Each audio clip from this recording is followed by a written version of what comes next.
What up, fam? Hit that like, hit that subscribe. Come talk some draft with us. 'Tis the season. Let's go.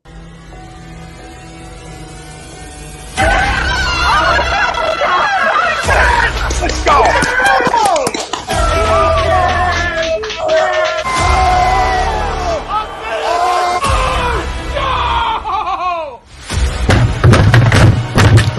This ain't the fuck like oh, this game he stinks.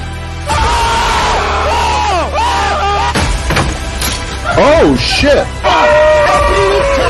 He's gone.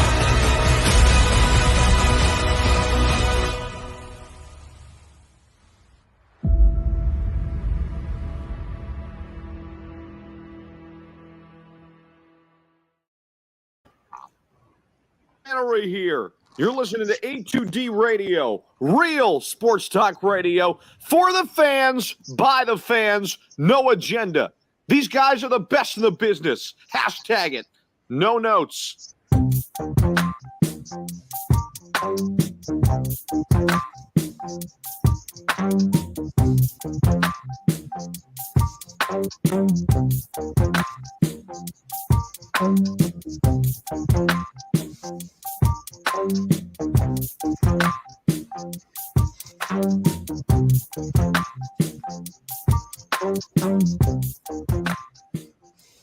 Welcome in, everybody. This is A2D Wednesday nights, only on A2D Radio every Wednesday night. We are brought to you by BetUS, and BetUS is a leading online sports book. They've been in the market for over 25 years. You can bet anywhere in the U.S. on everything. Use the link. It's pinned right in our comment section on YouTube. Pinned right in our comment section on YouTube and in our description over on Facebook. You use that link, you get 125% sign-up bonus.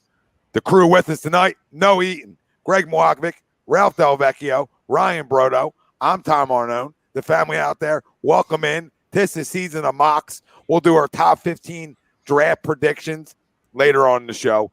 Eagles second-round mock draft.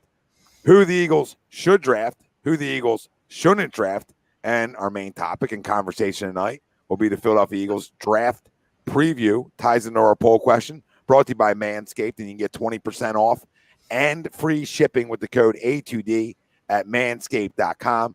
Unlock your confidence and always use the right tools for the job with Manscaped. It's time to throw out your old hygiene habits and upgrade your life.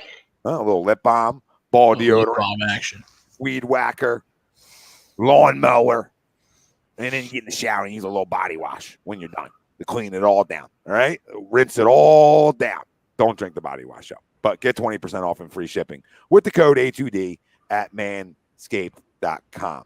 Our poll question for tonight, the Eagles, here we go, trade machine talk. The Eagles will end up trading the 15th and or the 18th pick on draft night.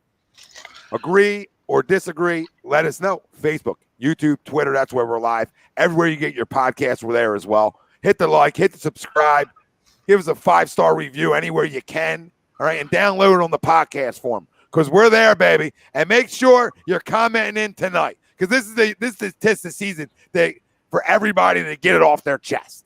And what I mean by get it off their chest is everybody in the country becomes an expert when draft time rolls around. Everybody's an expert. Right? Everybody has all the answers to everything. And to be honest with you, until COVID hit and we really did this because there was nothing else to talk about, I hate draft time.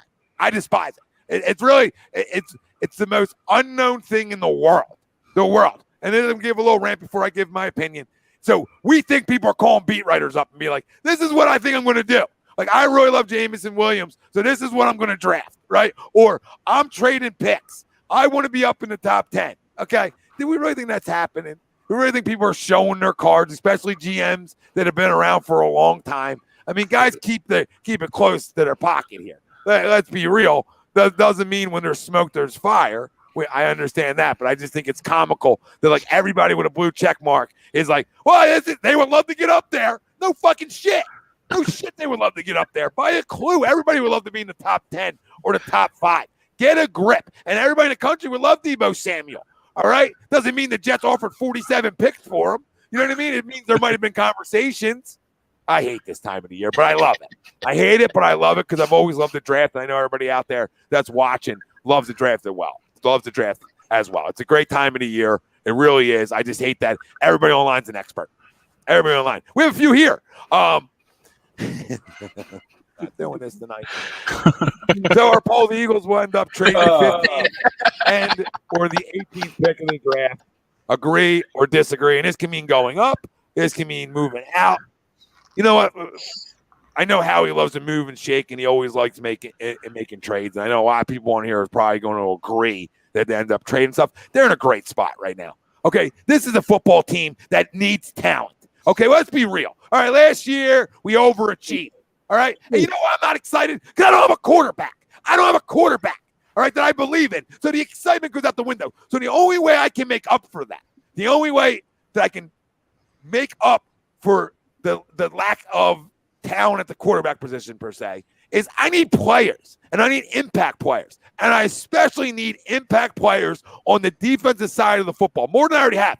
I don't have a starting safety, and I don't have another starting cornerback. All right, that's real. That's real here. So we need impact starters. When we went into this draft with 3 first-round picks, right, a lot of people out there were all like, oh, take all defense. The only way that we compete for a division this year, because we're all going to live in the moment, is that if we become a top 10 defense in football. That's how you compete for a division when you don't have the Patrick Mahomes per se at the quarterback position, right?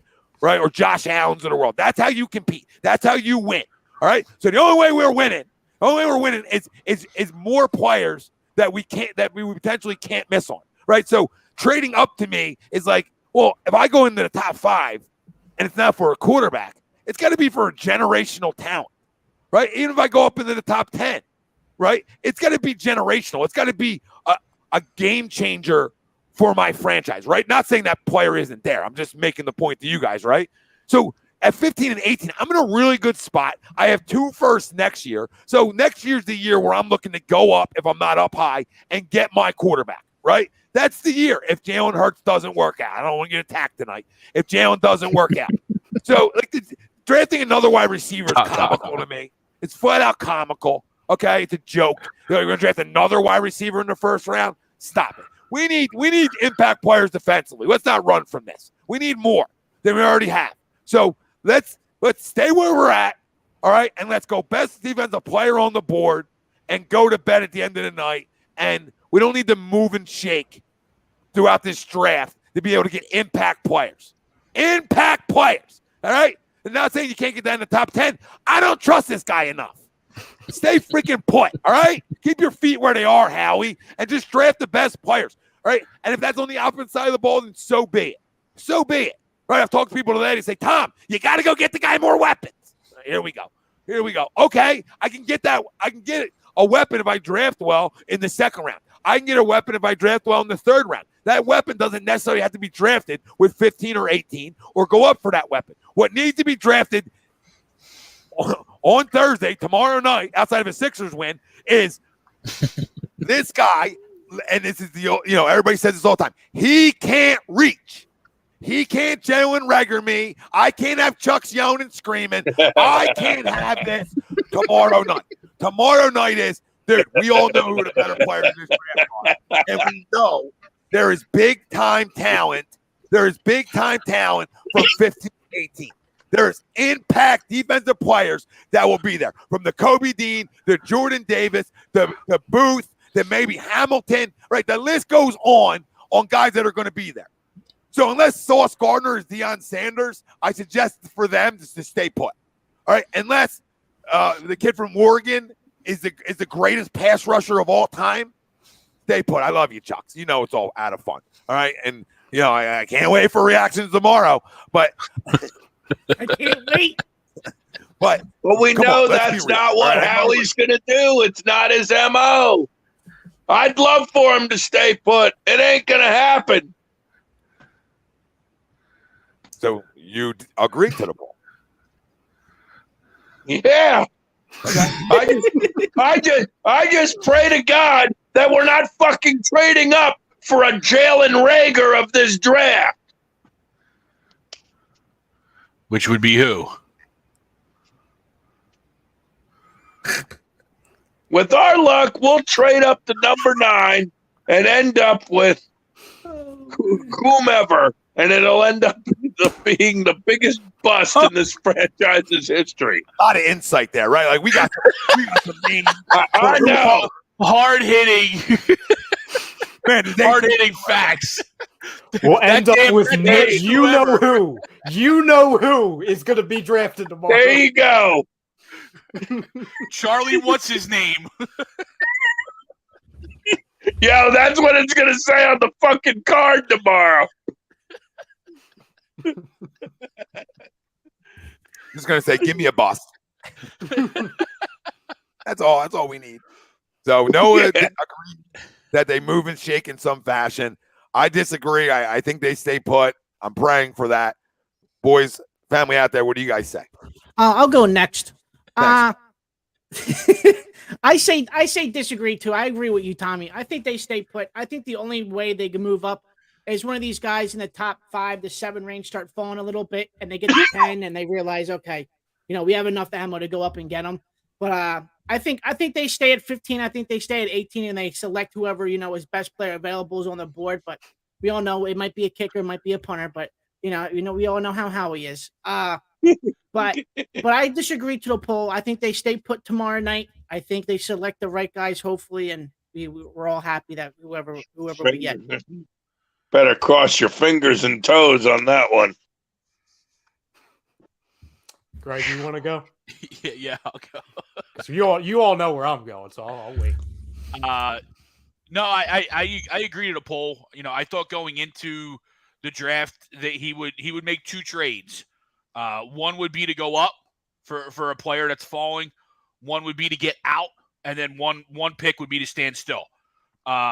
So one of those moves has already happened, right? He's already gotten out, and he's already gotten that extra first round next year. I know we've talked ad nauseum is why we kind of all agreed that there wouldn't be 3 first-round picks drafted this year, right? I think you look at a couple players. You look at, as Tommy alluded to, you look at Thibodeaux, you look at Hamilton, you look at Stingley, some of these guys that might fall or might, project to fall, or God forbid, Howie truly falls in love with one of these quarterbacks and truly goes up to go get his. I hope not. I hope it's more for the group of players that potentially would fall. But I do agree one of those is going to move up. Yeah, here's the thing. Top 5, right? Like I could see 10. 12. Yeah. I'm going. Yeah. I'm going like 8 to 12. You can keep 18 if you take 15 in a second, and then maybe you can take 18 and move to like 24, right? And then you still get some things back if you really want to move and shake. I would more focus on like making the right pick. You know what I mean? Instead of trying to get the fucking draft. Make the right pick, Howie. I don't need you doing all this with your hands. I need you locked in, laser focused, because we need a top 10 defense here. And Tommy, to that point, right? The last couple of drafts, and the reason why we're all kind of talking and everybody's talking wide receiver again is because the last 2 drafts he's missed on 3 drafts he's missed on wide receivers. We got Jay Shaw, 2 of the 3. Yeah, that's right. I'm sorry. Yeah, not last year, but the year before that, the dude's getting traded potentially tomorrow. And the other guy 3 years ago, we're moving to tight end. So the fact that we missed on 2 second round or higher wide receivers is to your point, the reason why we should just draft the right guy wherever it is. Guys, really, the cold sweats will definitely start getting kicked in if a quarterback gets past 9. Now that's when you really start to sweat. I don't know. I would agree with you any other year. This year, I just don't agree with it. I don't think that they're stupid enough to believe the guys in this draft. I think they're smart enough at the quarterback position per se. You would hope so. They're smart enough to know next year is locked and loaded. Fucking loaded. And you watch it. Matt fucking Corral will be an Eagle. I like that. I wouldn't be upset with that, to be honest. I'm upset because it's not a game changer. It's a guy I really like. It's a guy I love that he played in a bowl game. Right, I love those things about him. I like the makeup of him, but I also like the makeup of Jalen, and he can't play. So makeup only takes me so far. And Matt's like almost like I think he's maybe better at reading defenses than Jalen. But I mean, it's not. It doesn't. I don't feel like Matt Corral changes my franchise. I could be completely wrong now. He's a better quarterback than Jalen, but he doesn't change the franchise. We might have a couple guys in here that are better, but that's beside the point. No? A few guys that play Thanksgiving games. There's some tape. There's some tape there. There's some tapes, some picks too, but at least There's a highlight reel. There's a highlight reel. There's a lot. Watch it. Frank hasn't been on since. I was about to say there's a hit stick of a block somewhere. Yeah, Frank's had it out ever since. Frank's rehabbing now. Tom, you might want to have your trading table. Tom, you might want to have your phone like right next to you tomorrow or over the next couple of days. You might get a call. You know what I'm saying? And I'm not just talking about quarterback, defensive lineman, safety, defensive coordinator, because I would still be fine if we replace the one we already have. Careful. I'll be a better defense coordinator on my couch. You know what I mean? With no aerial view. Yeah. No aerial view. You know what I mean? No sideline view. Just here watching on TV. I'll call the defense in before they go. Key factor: with or without sunglasses. Listen, I'll rock the sunglasses inside and still look better than his stupid fucking sunglasses. That guy. Listen, he can't. He can't coach. I mean, your defense tackle pretty much told you he can't coach. So I don't care. I go by what my big money guy said, and he pretty much said he can't coach. So Pro Bowl cornerback too early in the season. I don't know what we're doing. I don't know. Well, we don't know either. Like we don't know. You help him, and you help your young quarterback. Isn't necessarily going offense. It is going defense. Load up on defense, baby. Listen, nobody has any damn idea what Howie's going to do. I don't even think Howie knows what he's going to friggin' do. But to Tom's point, I mean, everything sanity-wise tells me they're not going to think about quarterback, at least in the first round. After that, all bets are off. We've done this before.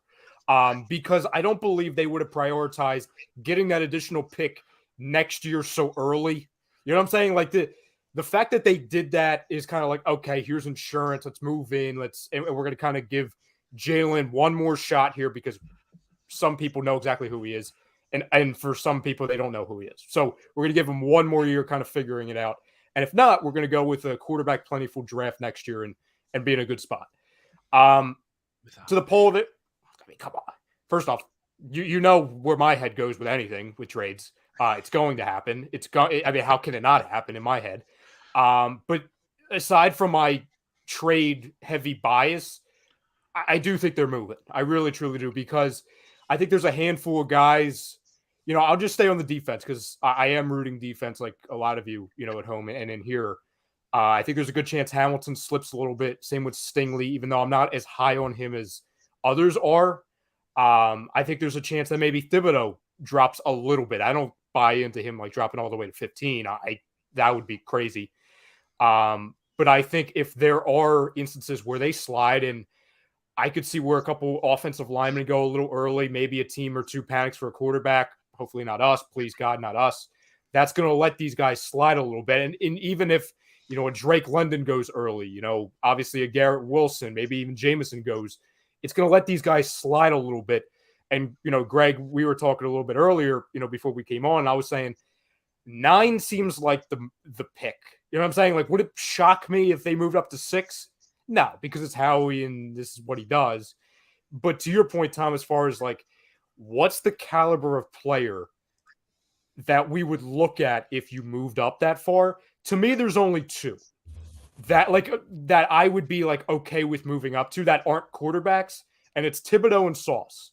And to be honest with you, I would be shocked if they're both there at 6. That's just my personal opinion. Nobody obviously has any idea what's going to happen. The only thing about Thibodeaux is I worry about like Oregon a little bit. I worry about DMs from there. I've seen them come out, and I hate doing that. But like that's like the basis of what we can go off of, and it sucks doing that. Like when we talk about like Washington, or we talk about certain places, right? Like USC, like maybe stay away from there. The Pac-12 always did us dirty, I feel like. So I try to avoid it. But what do you mean? Nelson Aguilar was a great player. He actually was better than other draft picks. But yeah. Sauce makes more sense, right?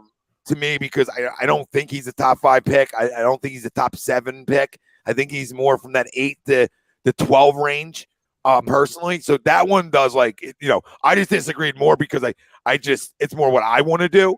But I have no problem, if Sauce Gardner's there, because obviously we all have him as our number 1 corner. If he's there, I mean, you go and you take him, and you really help your defense out tremendously because he's a day 1 starter too. I mean, day one starters are so important with their first 3 picks.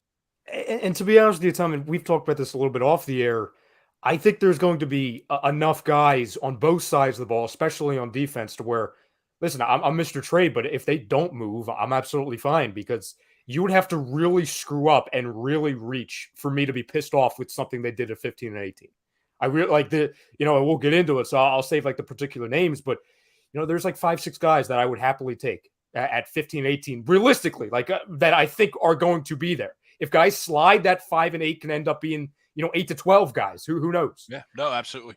But I truly believe, just because Howie's all about value, he's about moving and shaking, and he talks about versatility, it would be the most Howie Roseman thing in the world if he moved up to 9, traded some assets later, and then recouped them by moving from 18 to 22. So, like, a gun to my head, I fully expect them, instead of having 15 and 18, to pick 9 and 22. No, it makes sense. Listen, it makes sense. He likes to move and shake. So on that, knowing what he likes, him moving does make sense. I completely agree with the 9 and like 22, 24 in that range. No problem with that, because I'm still getting 2 firsts, right? My problem is if you go anywhere up higher than that, you're giving up way too much. Definitely. And I don't know if that player's there. Thibodeaux, I do. I don't know if that player's there. What I do know is, from like we were talking about before, from 12 to 20, man, is there some talent.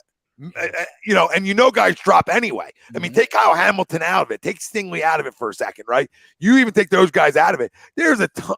Hello. I mean, Nakobe Dean's going to be there. You might like Devin Lloyd better. I like Nakobe better than Devin. But there's going to be guys there. Jordan Davis is going to be there most likely. There is going to, and I'm just giving you a few, right? I mean, we talk about Booth, right? So there's going to be players there that are day one starters. And it doesn't, just because you go up doesn't mean it. Like, we all like Sauce Gardner a ton, but that doesn't mean he's Dion and he's shut down.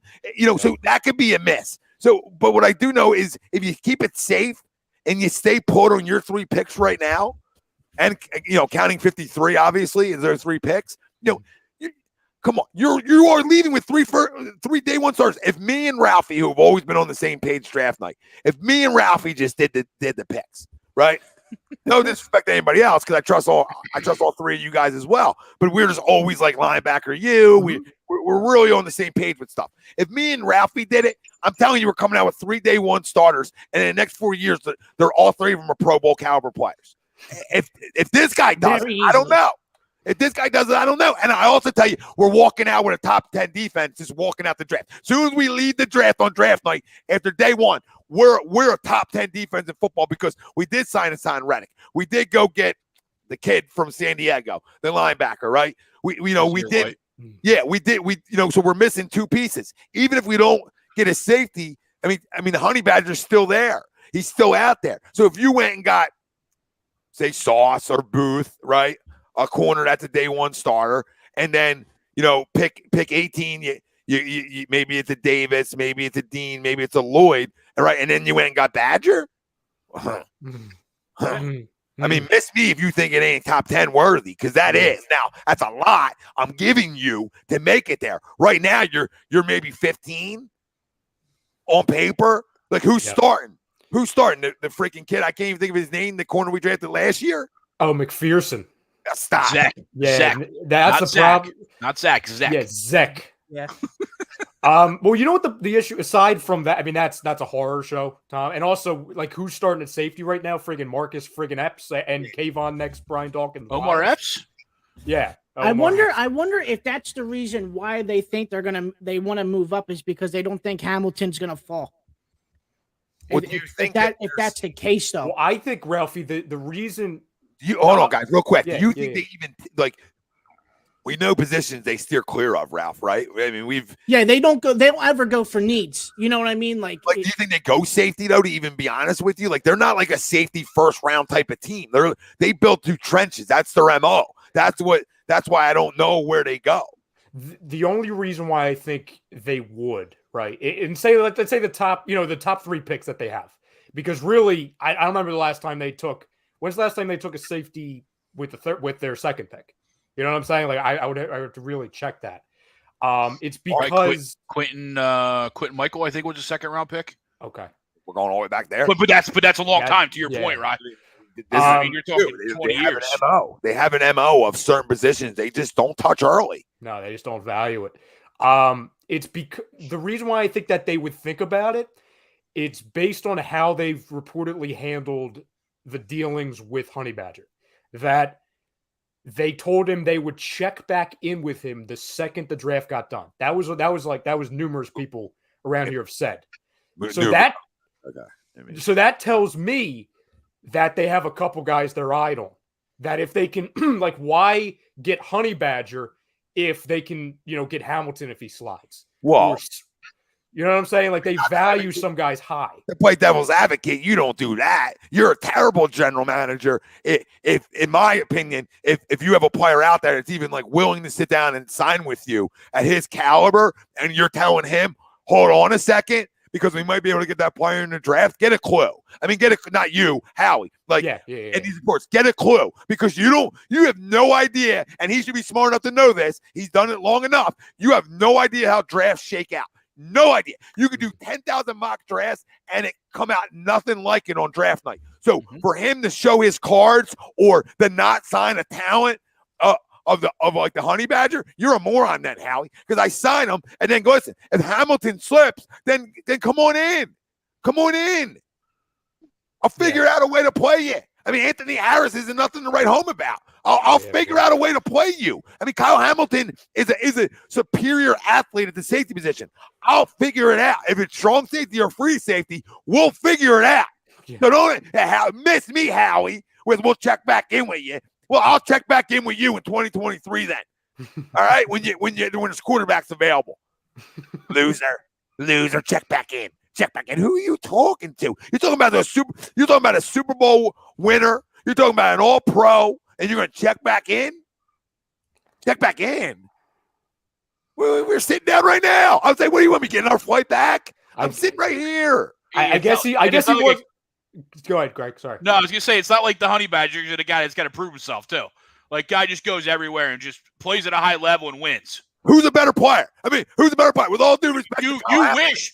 It's like when you trade prospects, right? Like when you're getting, like, especially in baseball, right? Like, when you trade someone for Roy Halladay or Cliff Lee, like, you want that guy to be that guy. Well, I just went and got him. we hope Hamilton becomes half of what Honey Badger is. All prospects are gift cards. That's all they are. You just go get the Honey Badger. Yeah, but I don't know what I'm going to buy yet. But it's nice, right? Right, tremendous comment.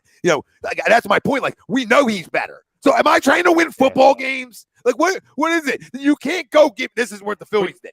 But you know what? I don't. Go ahead. I'm sorry. No, real quick. Hassan Reddick. What's his name? White from Kazir White. Kazir White, right? And so, how do I win? I win trenches, middle, back end, right? So, like, I'm halfway in then. Finish the job. You signed two really good, damn good football players. Go get the third, and now fill it whole. Fill a hole so on draft night, I don't have to ever reach for that hole. You're 1,000% right. But again, and this isn't to you, but remember who we're dealing with here. A money guy. He's going to try and do this and get cute because, I can get somebody for cheaper and younger and 5 years of control instead of overpaying for somebody who's already in the league. That's, you know what I'm saying? Like, at the end of the day, he's not a talent guy. He's a friggin' money guy. He's somebody that should be in the accounting office. That's what Howie is. No, he absolutely is. So that's why he overthinks himself and he gets too handsy with, like, no, dude, just get the friggin' talent. And I get it. Like, Honey Badger's market is a little bit slower, hence why he hasn't signed. And, somebody said he might wait until post-June 1st. Like, okay, but talent's talent. And Honey Badger is one of those guys who are like, pretty good sample size. I'll risk it. I'll give $2 million more than I should, especially since you gave Fletcher Cox, I don't know, $6 million more than you should have when you brought him back after you cut him. That's beside the point. Yeah, are you trying to win football games, or are you trying to, just be like, we want to just be competitive? Like, well, I look at the whole league as going offense, right? Yeah. So this is how I operate, right? I go against what everybody else is doing. I say, okay, you guys all want to go and pay a shit ton of money to wide receivers, knock it off, right? Well, guess what I'll do? I'll go build up a juggernaut defense, and I'll come smack you all in the mouth. That's how I operate. I'm going to go completely different. Not saying my offense isn't going to be good. I'm just telling you, I'm going to have a top 5 defense. Because if I got Honey Badger and I then went up and got Sauce and then whatever, I drafted a linebacker at 18 or 20, whatever, right? I'm just throwing it out there. I'm leaving the draft saying, no, I can literally talk about having a top 5 defense in football. I mean, look at all the pass rushers I have. Look at my back end. Look at my 2 corners. Look at my safety. Look at everything on my roster. On paper, I am loaded. So come to me, Miami. Come play me with all your skill position players. Because at the end of the day, if I get off the field, if I create turnovers, I win football games. Well, I honestly, I mean, you're spot on with the entire league thing, but I go smaller. If I'm Howie and Jeffrey Lurie, I look at who I'm playing 6 times a year. I look at my division. I say, okay, yeah, Dallas lost Amari Cooper, but their offense is still loaded. You have Dak Prescott, who, whether people want to say, oh, he's a Dallas Cowboy, he's very good. We would gladly take him, especially compared to the quarterback we have now. You have Washington's quarterback. We know he likes coughing up the football, and the same goes with Daniel Jones. So, and also all of those guys, all those teams have weapons. So if you had a top 5 secondary, a top 5 defense in football, well, it definitely means you have one of the better, if not the best defense in your division. And going back and comparing it to last year, we talked about this in real time, which is funny. We look at how they shook out and they were ranked numbers wise, they were the 11th best defense in the league. And we were saying, oh, is that because they don't play anybody?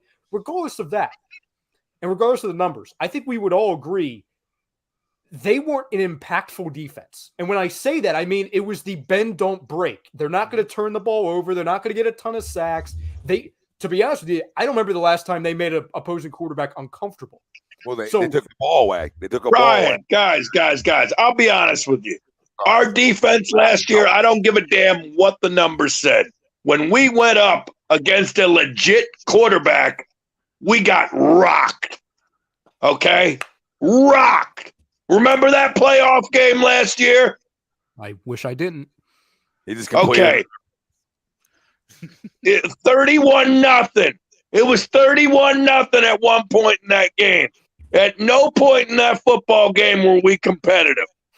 So if we're interested in being a competitive football team again and actually competing for that trophy, alluded to Tom's point, we need a fucking defense.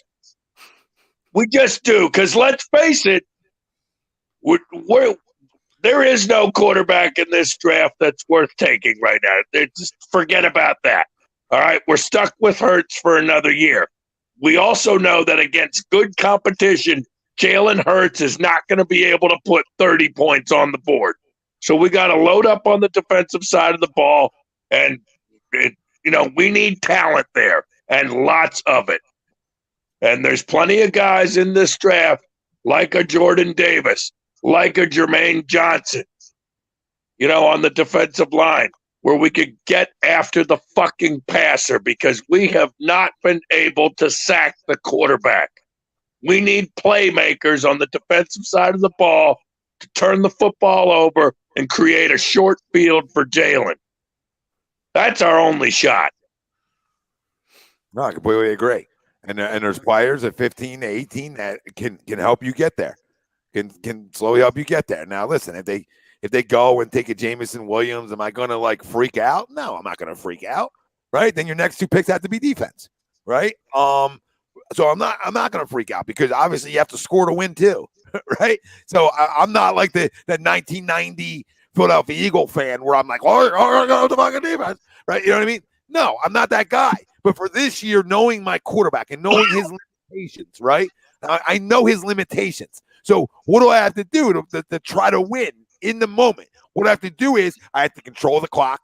I have to be able to run the football, and I got to take the football away, and I got to take it away in bunches. Yes. That's how you get to 10 wins. That's how you get to 11 wins. Hassan Reddick is a good way to start that process. Sure. He's going to get after the quarterback. He's going to pressure, right? You don't know what Brandon Graham's going to be, but Josh Sweat gets after the quarterback, and as much as Derek Barnett drives us crazy, he gets after the quarterback, right? So we know we have. He does. He gets there a second late every time. Because he's got to stay on side. Damn it. Well, yeah, Noah. He starts a second early, and then he gets there a second late. Just like what Right. Sirianni And then says, somewhere fucking during thing. that sequence, there's a fucking yellow flag involved. Sometimes multiple. No, and what did we do well, in that stretch last year, when we started looking like the semblance of a football team is we ran the football, Tom, to your point, and we took away the football. Right. I mean, you look at Darius and we kind of lived up to that moniker, of the big play. Right. Because last year we finally took away the football. And you look back to the, even the Jim Schwartz days, as much as he drove us wild, with some of his things, you look at the end of the year, they were a top 10, top 15 defense, at the end of the day. But they had pressure. And the reason why he always drive us wild is because we didn't want to, he didn't blitz a whole lot. But that was when our front four was young. And got after the quarterback, so they didn't have to necessarily that much. Now that they're older, we need either influx of new talent or to change it up on the defense. And I think this is the perfect draft to get that influx of new talent. Real quick, I was completely off on Quentin Michael. I was around the right time, but Michael was an undrafted free agent. That worked out well.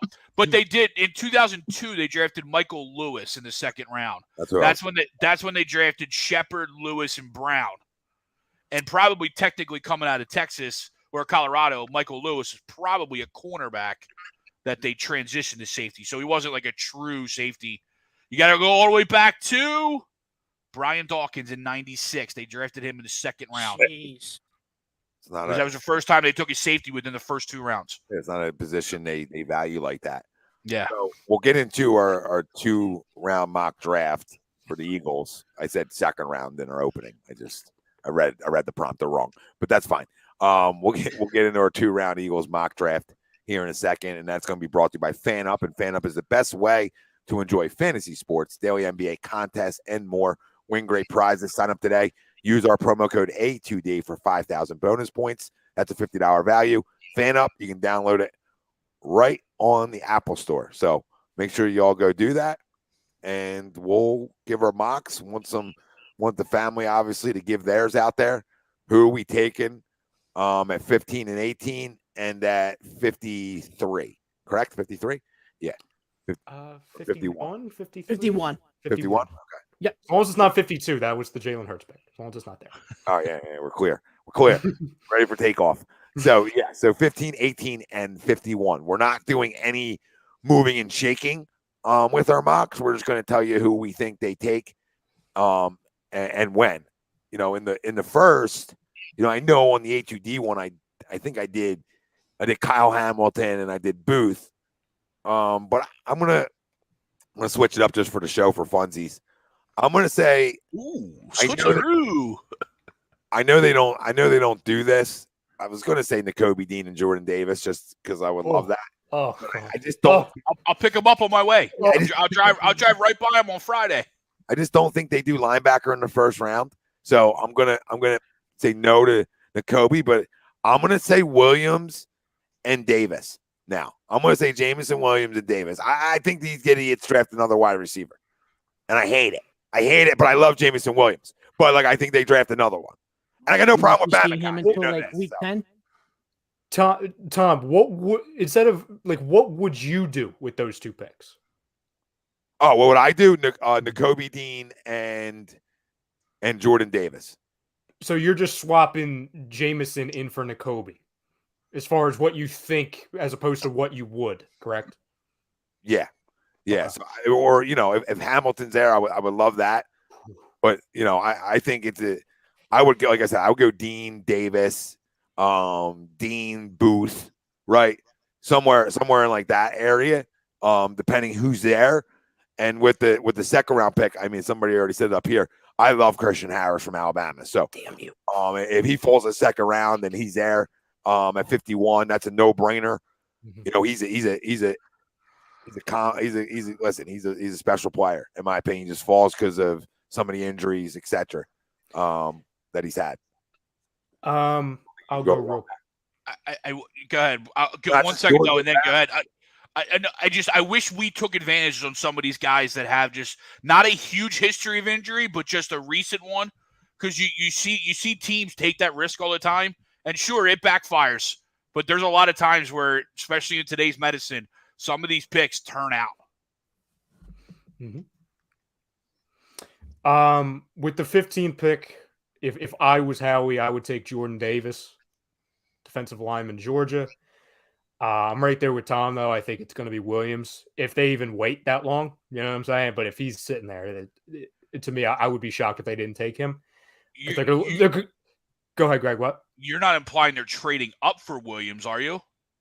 No, I think if he got when you say you trade up, you're not implying that Williams is a target, are you? Well, I think they could trade up for Williams. Yeah. Oh, okay. Yeah, I think if he's within that would have me grasp, throwing stuff though, right? I like Williams to both of your guys' point. I like Williams, but Williams is one of those you stay and you let him fall to you. Yeah, exactly. Yeah, I don't need to trade up. Guy. I don't need to trade up for him. Yeah, I completely agree because then I'm worried that they're going to play the value game. But to your point, both of your points, well, the true value argument is if he falls. Like, okay, then that's fine. You don't have to use any assets. And also, I'm like, this is no fault to his own because he doesn't affect what the Eagles did in past drafts. I'm just done with the receiver thing with the first pick. I'm really done with it for right now. Yeah, I understand we really only have one that can play, but I'm over it. You know what I mean? We'll go and we all used to clamor for that pick in years past, right? We always would want that pick because it's flashy, right? I'll make a bold statement because I don't think they take Nakobe Dean in the first round. So I'll make a bold statement. I think Christian Harris, if he's healthy, will have a better NFL career than Nakobe Dean. Ooh. I think if he's healthy. He's a problem. He's a problem. You're getting no argument for me. Oh, he's here. He's here on mine. He's here. He's a read react. He powers up sacks from the middle linebacker position.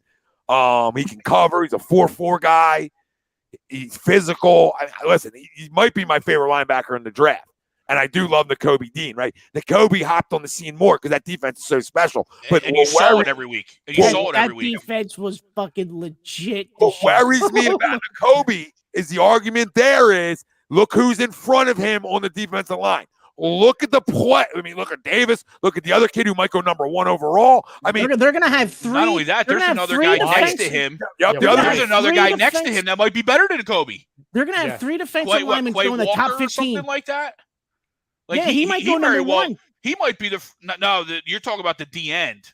Or Trayvon Walker, right? The Trayvon Walker. There's another Quay, the other linebacker from Georgia. Let me see if I can find his name. Oh, he must be further down. I mean, they might have 3 defensive linemen go top 15. Well, they might have like 5 guys go in the first round. I mean, you've got Sine, or Sine, however, I always butcher his name.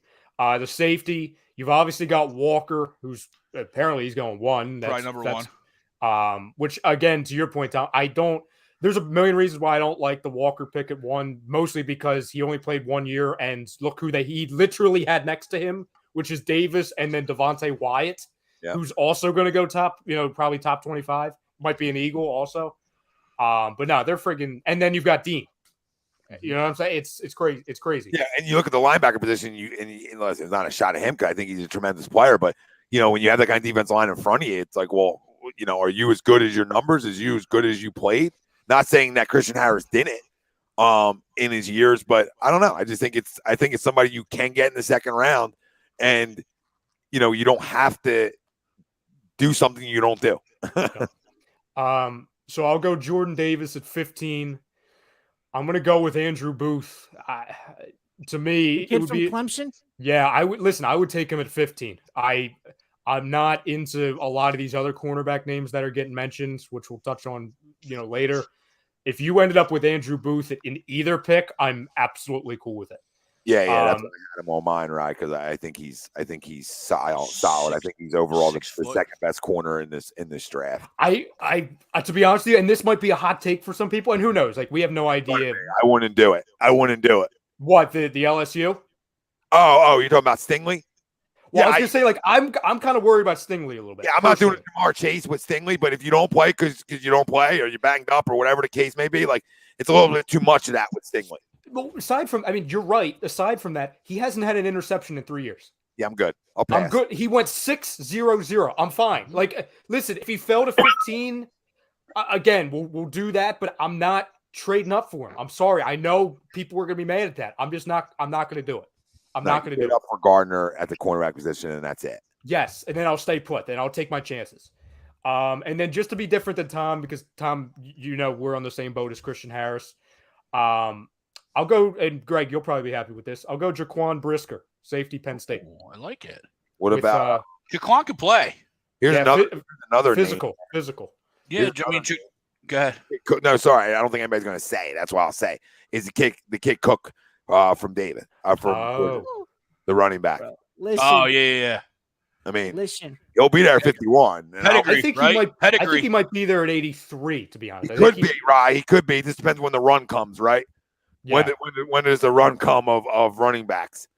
But I mean, this. I'll get irresponsible with running backs. I'll take one at friggin' 30. I don't friggin' you want another hot take? And I know people out in the channel are gonna like it. Don't give me. I love some Tommy Draft hot takes. Let's go. Yeah, I think Cook's better than Kenneth Walker. I'm just straight tell you how it is. He's more of a dual threat. He's faster. He's more elusive. I mean, he is. I mean, listen, Kenneth Walker. I know, Ralphie. I know. He's a damn good player. He's got a lot of tread now. He's gotten the football a ton in 2 years. A ton in 2 years. Cook hasn't. He doesn't have the wear and tear. He's more explosive. The NFL, today's NFL is built more on can you go? Can you go? Can you go house? Can you catch a screen and go house? Right? That's how this league's built. This league's built on I don't want to say like just fast guys. I'm saying guys that are elusive, quick, and can home run hit. That's how the league's built.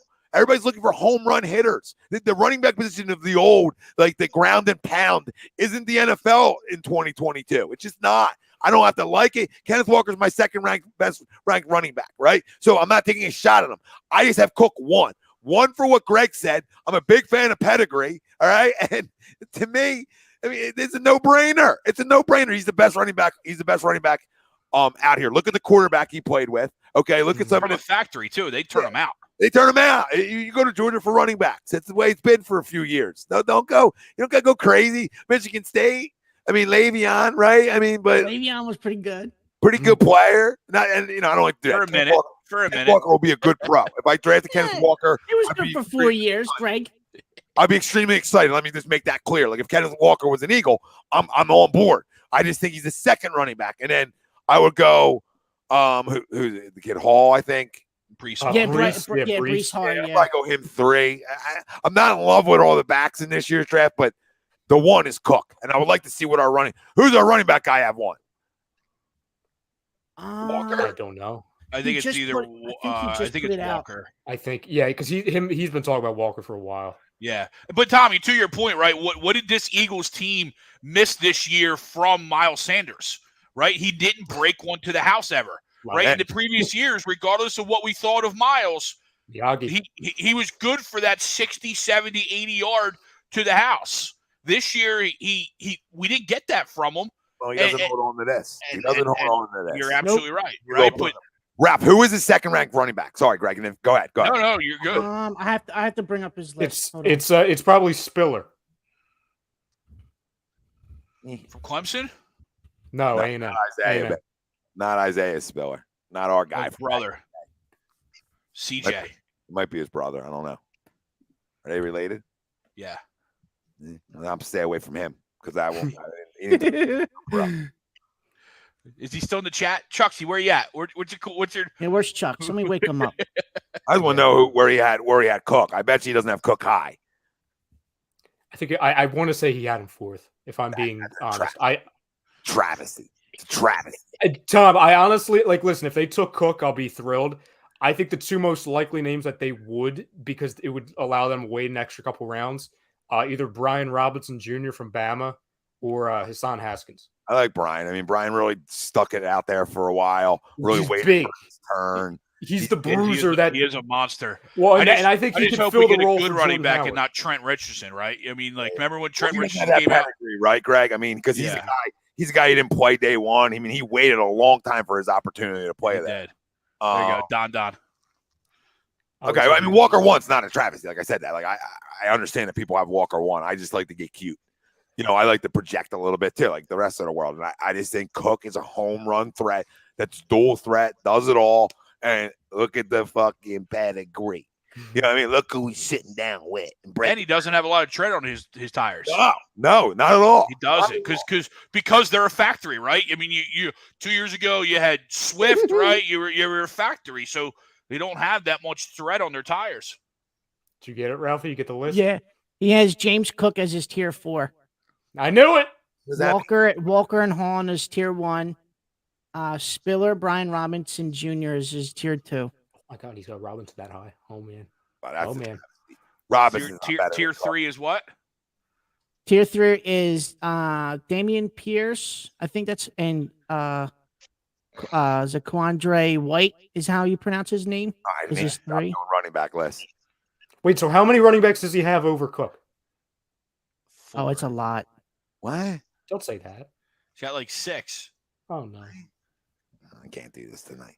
Hey, he might slide. He might slide. That's good for us. Value. Three tiers of at least 2 guys each, right? Is that 6? Yeah, I forgot about the tiers. Yeah, I mean, no disrespect to him. I know he does his homework with it. I don't know how you don't have Cook at least like 3rd on your list or 4th. Like that's all. If you don't have him 1 or 2, fine. But if he's not 4th, I think it's a travesty because you're looking at touches too much. You're looking at how many handoffs does he have. Look at his yards per carry. Look at his home run hits. Look at his ability out of the backfield. What's the National Football League in 2022? I need backs who can catch the football. I need backs who can make moves in space, right? I mean, come on, man. And Kenneth Walker, all due respect, he's not a guy that's catching the ball in space and making a ton of guys miss. That's not his game. It's not his game. It's not a shot at the guy. He's freaking tremendous when you put it in his belly. But when you're looking to run an RPO and you're looking to do the things this offense is trying to do with Jalen Hurts, right? You also got to look at fit. And fit is more of a James Cook. It's just more fit to what you're trying to do. Because if I get like I said, we get a linebacker to freeze, right, on an RPO or go for Jalen, guys got space. I need guys that can hoot house from space. That's what I need. And I know, I mean, some of his guys in his top 3 tier are guys that are home run hitters. I'm not saying there isn't. You know what I mean? I just don't know how you don't look at Cook and look at the pedigree and say, you know what? I mean, maybe less than 51 might be too high. I mean, I'm not saying he's a 4th rounder, so I don't know. Hey, it's good for us. Better for us. Sorry for my little rant, but all I gotta say is if Sauce drops out of the top 5, I might have to move up. Did you see the stat that came out on him today? What, not a touchdown? He's never allowed it. 0 touchdowns in 2 seasons at Cincinnati that was thrown on him. Ralphie, that didn't come. That's disgusting. That's been Listen, out there, if he gets to 6, I don't know. I might have to. Well, what do you have them do? What do you have them doing at 15, 18, and 51, Ralphie? For me or Yes, Greg? For you. No, for you. You're talking. Go ahead. You're talking. I said Ralphie. 15. No, I made it like who I think they should take. Right? That's okay? Great. That's great. 15. Awesome. I have what Kyle. this drill is. 15. I have Kyle Hamilton at 15. And then 18. I mean, you guys already know where I'm going. Nakobe Dean at 18. I'm shocked it wasn't Lloyd. And then at 51, I think you already know where I'm going as well. We just talked about him. Christian Harris. Kenny Walker. Oh. If you Kenny watch Walker with 51. If you watch Cook real quick and you watch his like, explosive plays, most of them are the RPO style. Most of them are. Oh my God, he's an Eagle. He's an Eagle. I don't know if it's going to happen. Sirianni's like, all right, rock, paper, scissors. All right. And then we'll start looking at the playbook. I love it. He's a little. That's probably why they don't have him. People don't have him as high as some of these other guys. That's my guess, right? Greg. I'm gonna stand on the hill. I know it's probably not going to happen because why would they put these types of positions as a need? But I'm going to stand on the hill for Devin Lloyd at 15.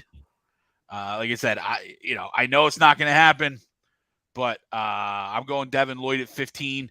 At 18, I think this is where they go wide receiver, but I don't go wide receiver. And I want to go DN, but I don't think Jermaine Johnson gets there to 18. And I just have a hard time taking a Purdue Boilermaker. Thank you. George at 15, right? So George, at 18. We'll get to him. We'll get to him. So I'm going.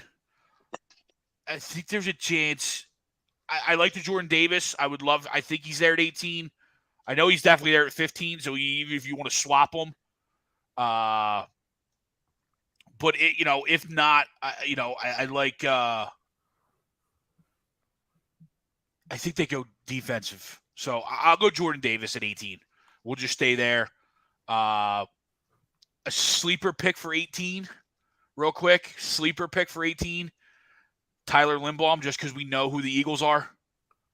Linderbaum? Linderbaum, yeah. I just because we know who the Eagles are, right? There's no, to me. So, but here's the thing, though. For a here's the first-round thing, offensive lineman, but if the Eagles go that route, does he start day one? Because if you're selected, if you're selecting the first round, you should be starting day one. Well, that's just me. I completely agree. And there's a hole at right tackle with Brooks gone. With right guard, yeah. Or right guard, I'm sorry. Yeah, with right guard with Brooks gone. So he could slide in there, and then you have now. I agree. I saw the eye roll because everyone keeps saying, "Oh, we need a replacement for Jason Kelce. We need a replacement." We have 7 of them on the roster already. Here's the thing, and this isn't. We drafted one last year in the second round. Exactly, but he has turned out to be really, really good at guard. So I don't necessarily know I move him. So yeah. I wouldn't, knowing the Eagles and what they do, it just makes sense to me. I don't do it though. I stick to the defensive line. I'm all for insurance, right? I get it. But my problem with this is that we were saying for how long going into this draft that we need in our first handful of picks, day one difference makers, right? Yeah, especially since we have a bunch of, we don't have a corner. We don't have like 3 safeties. We have like 1.5 wide receivers. I can keep going. We have needs all over the field. Yes, like starters.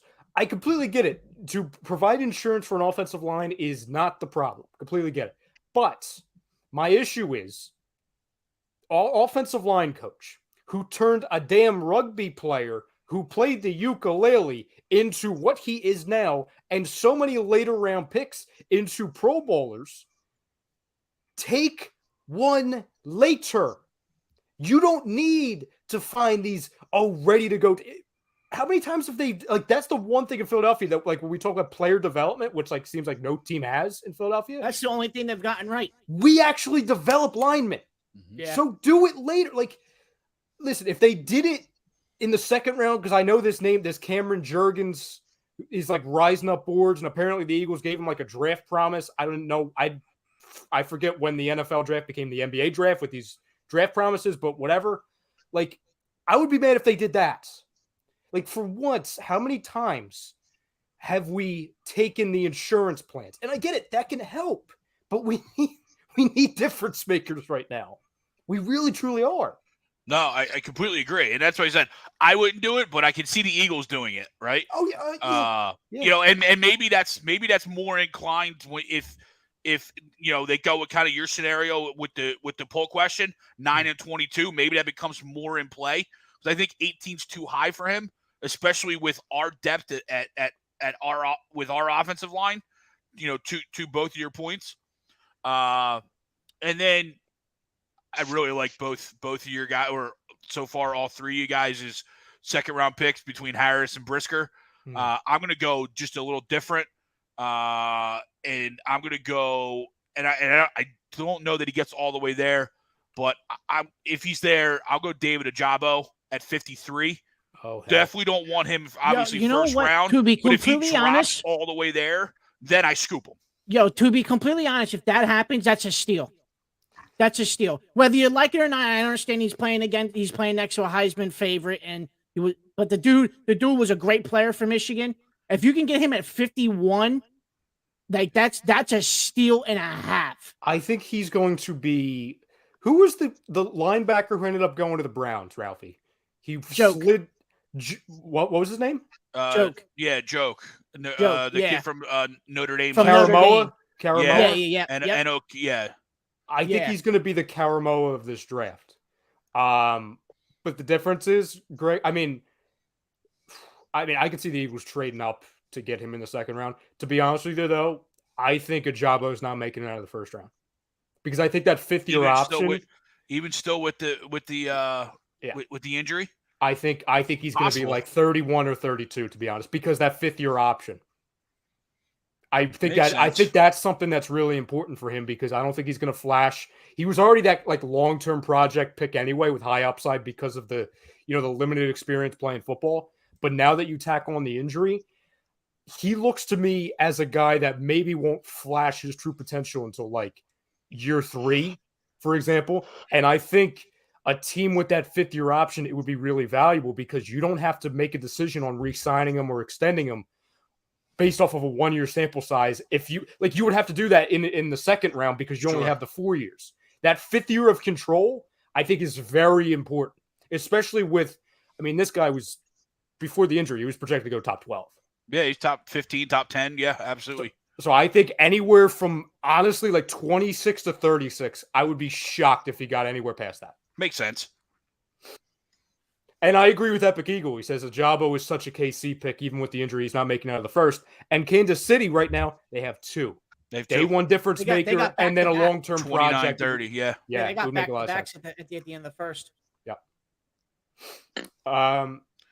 Noah? Well, this is what I have. I'd say at 15, what I would like to see, what I think the Eagles will do. I mean, they're two different things. What do you want them to do? What do you want them? What I like them to do is to draft Jordan Davis out of Georgia. I think we definitely need interior line help. Fletcher Cox is getting long in the tooth, and it's not completely guaranteed that he's even coming back. I mean, do they? Is it possible that he gets traded draft night? Who knows? So I would go Jordan Davis there. I mean, we definitely need help on the defensive line. That's what I'd like to see him do at 15, and then at 18. But what I think they're gonna do is take Drake London out of USC. Now, yes, I'd rather them go all defense in the first round, to be honest. But London wouldn't. I don't know. He's a big body wide receiver out of SC, and that wouldn't be a bad idea. And it may, I think that may help in terms of helping Devontae Smith and taking some eyes off of Smith and allow him to excel there. I just think having a big body wide receiver, at some point, it couldn't hurt. But I know I'm kind of talking out of both sides of my mouth. What I'd like to see them do, I think they're going to take London in the first round. What I'd like to see them do is take Johnson out of FSU, but I don't know that. Yeah, Jermaine Johnson. Yeah, the defensive end out of FSU. I think there's a chance that he's still there at 18, and if he is, you grab him. Yeah, I agree with you, Noah. I don't necessarily think he will be there, but they need pass rush. They need pass rush help in the worst way. Mm-hmm. I mean, we just, when you look at last year, and that's why I got fired up about that playoff game. Whenever we went up against a decent to great quarterback, any competent quarterback, we got toasted. Yeah, we didn't have the ability to make a opposing quarterback uncomfortable. It never happened. Right. Daniel Jones was comfortable. The quarterbacks of Washington, I don't even remember his damn name. He was comfortable. And it wasn't me. Yeah. No, I'm not even talking about him. I'm talking about the other one. Didn't we have one because he was in protocol or something? Gilbert. Yeah, Gilbert. Yes. Gilbert, great. Yeah, it was Dallas. The bottom line is, against a good quarterback, defensively, we had no chance. And we were a shoo-in to give up 25 to 30 points. And when you do that with what we have at quarterback, and I like Jalen, good attitude, team leader, yada, yada. Guess what? He ain't winning a shootout. He's just not. I'll tell you something about Drake London, though. I mean, as much as we like poo-poo the USC side of things, and I understand that. But if you look at the player, and I'm not like, I don't like giving comps, but he's like Mike Evans, except he's going to want to run through you, and that's what you watch when you watch Drake London play, right? You watch a guy that loves contact, he loves physicality, he loves putting his head down, and he can make people miss too. So he is the definition of like physical, and he's big. Like he's big, like a guy like Evans and stuff like that, right? But his when it's 3rd and 7 and he has to go over the middle, he's going to catch the damn ball. He will, and that's what you don't have on this roster right now. As much as I love Devontae, I mean Devontae will. Don't get me wrong, right? You know what I'm saying? Right. But he's totally different. He's a different type of receiver. Yeah, and it's something you need. Because you always need the possession guy, right? You always need the guy who can go up and catch a ball, amongst the trees on 3rd down, right? 3rd and 8s, right? You need those types of players on your outside, right? And he's not to me, he's not football slow, right? He's not football slow. I don't know what his 40 was. I'm sure it wasn't. I don't know if it was glorious or not. I don't really care. But if you watch him, but if he can win some 50-50 balls for you, I think that'll help Jalen out a lot. 4-4-4-5. We'll take that. I mean, listen, I'm just looking back at him now, like as Noah brought him up because I want Tommy 4-4-4-5. 4-4-4-5. That guy, yeah, that's fine. That shouldn't. Honestly, I think they're taking Davis in London. Dude, I don't think I would leave that mad. Like, I don't think if they got Davis and Drake London, like I would leave the first round pissed off. I'd actually probably leave the first round like okay, I don't hate it because I like Davis a ton, and then it's like okay, I think you can sell me on a guy that every catch right now, every catch I'm watching is in traffic amongst the trees, like that plays everywhere. And I'm not going to crown this guy over other wide receivers. I'm just giving you guys like the not USC bias for a second, right? Because I hate USC. Right? You know what I mean? We hate USC to a point, but like every catch, guys, every freaking catch is contact, loving physicality. That plays, boys. Like the other wide receivers we drafted, like JJ wasn't that guy. Let's be real. JJ, you go back and watch highlights. He ain't lowering shoulders. He ain't doing those types of things, right? Well, he's not half to the guy that he was at Stanford here either, Tommy. No. I mean, go watch JJ at Stanford. I mean, dude was catching every 50-50 ball. Dude throws him a 50-50 ball here. He can't catch one. Not like this, because he would have it on his tape per se, but not every pass. Like every pass on this guy that I'm watching, it's still on right now, by the way. Every pass is contested and him coming down with it. So that means you can catch through contact, right, boys? We watch a lot of guys that are home run hitters, right? And how much abuse can they take with the important downs, right? You know what I mean, right? You guys know what I mean. Like he's that one guy who will go across the middle and he's going to catch it, and he'll take the lick and he's holding on to the football. So I like it. By the way, he didn't run a 40 time. That 40 time doesn't exist. I don't care about running 40s. About time somebody said "fuck you." Good call.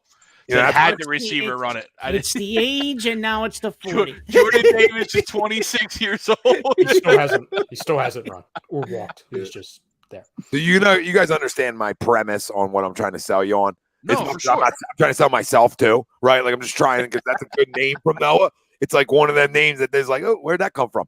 I'm not like Jalen Reagor in it, like clapping my hands, but I'm telling you, I think he can play at this level. because that's like Ralphie. I'm still watching it. Every pass, if it's not contested, he's running through somebody. And then there'll be like 8 guys holding him up, and then his teammates are coming and blowing up the pile. Right? How many wide receivers you see do that at this level? Not Won it. That won it. Yeah, not many. Okay. Noah, did you give your 51 pick? Oh, shit. No. Well, let's make up a name. Yeah. James With Franklin. the 50 Yeah, just go Brisker. You just want to go Brisker for the hell of it? Just go Brisker. Hey, with the 51st pick in the draft, the Philadelphia Eagles select Whomever. Thomas Ardone, Rutgers. Okay. Now, okay. Oh, for everybody watching at honestly, home, with 51, you take the best player available on the defensive side of the ball. They need all the help in the world on defense. So you got first 3 picks all defense, huh? That's fine with me. No, he's got a No, wide he's got receiver in London. there. He's got Oh London. yeah, he's got London. Excuse me. Yeah. I think that's what they're going to do. What I'd like to see him do is take Johnson out of FSU, but I don't know. I don't think he'll be there at 18 anyway. So I think he's got a better shot he's at being not 15. yeah, I agree. I'll ask each of you guys, give me your top 3 on the do not draft list. I only have 2. Okay. My number 1 is Trent McDuffie. Thank you. I obviously corner, but it's the school that he went to. I'm not touching it. Sorry, Washington. I went down that road before. I'm not doing it again. And number 2, any quarterbacks in this draft. Don't need one. Thank you. That's my number 1. No quarterbacks. 2. Okay, don't. Like if Trent McDuffie went to like Georgia, then I probably would draft him. It's just the I school, still wouldn't draft you know. He went to Probably, Washington. probably a great player, but it's just Washington. Everybody in the city of Philadelphia we all been down the Washington. He'd road. be the one I'm Georgia not- cornerback, Ralphie, I wouldn't take. If he went to Georgia, which he didn't. He went to Washington. Yeah, Chris Olave. Please don't draft. That's a good name. That's a Little guy.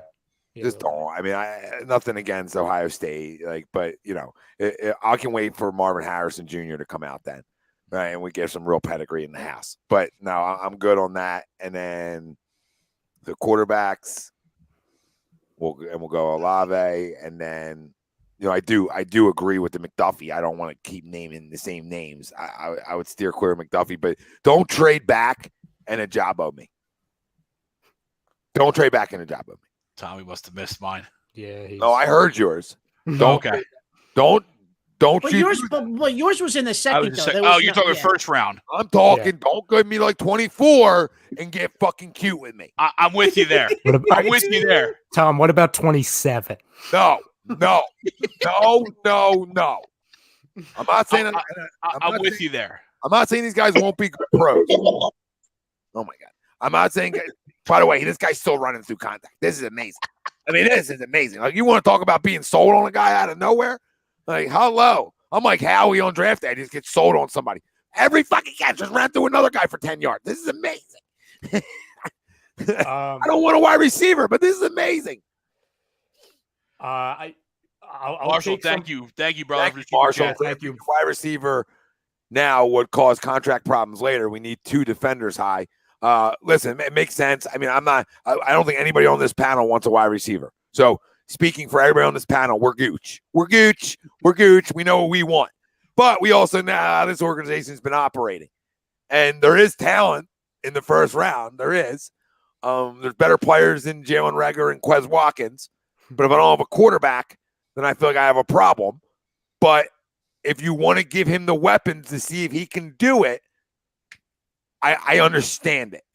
Right? You guys know what I mean? I understand it. But you motherfucker, you better not miss. You better not miss.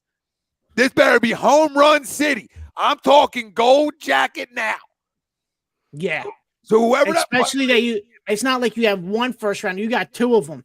You saw 3. You have 3 in your last 3 drafts. You would have 3 wide receivers in the first round in your last 3 drafts. You better not. Oh my God. You better not come out 1 out of 3. So if it is London, if it is Williams, right? If it is Olave or whoever anybody wants to tell me in the first round, time's yours. They better be able to play. Yeah. For me, I'll go. I'll just to take McDuffie out, even though McDuffie's by far my one. I'll go Karlaftis. I don't need a project who's like. Listen, I know why Eagles fans want him because his pro comp is Brandon Graham. I don't even know who the fuck that is. Sure, he played for Purdue. That's a good point. There you go. That's good. exactly the point. I need guys that I know. Right? I watch enough college football. I watch enough, highlights of games after the fact too. I know players. I don't need guys I don't know. That's like Jalen Reagor and me. So go ahead, Ryan. My second one is Jahan Dotson. I'm good. I don't need a From 5'11" guy. I'm good. I don't need to get smaller at a position. I'm already small. Well, wide receiver? Yes. Yeah. Little guy. Probably one of the smallest guys. Oh, out of Penn State. Yep. Yeah. We are small. I'm not doing that. Good. I'm good. Better Reagor, though. And my third one is it's better Reagor, though. Well, I'm better. We're all better than friggin' Reagor. True. And my third, I'm sorry, Tom, it's Drake London. I'm not doing it. Well, just tell me why. Because of the school? It worries you? No, I don't. If I'm going big, right? If I'm going big, I like Burks. I like Pickens. I like Watson. There's guys I can get later, to be honest. And I think London, London, I think, is going to be taken by Washington at 12. And listen, he might be able to play, but I just don't. It's just a gut feeling for me. It has nothing to, I don't like doing the school thing because, again, he can't affect that Aguilar was Aguilar, even though Aguilar was fine for a couple years. I just don't like it. I never have. No, listen, I just think his game translates. Like, there's some games that just translate. Contested catches translate. Does that translate into an all pro? Right? I don't know. Does it translate into a Pro Bowler? I don't know. But I know it translates. Like, it's not a bust. It's somebody who will catch the fucking football. So I'm a big fan of it. In terms of that, he's not my best wide receiver, like on the board. Like, my best without injury, it's Jameson Williams. Without injury.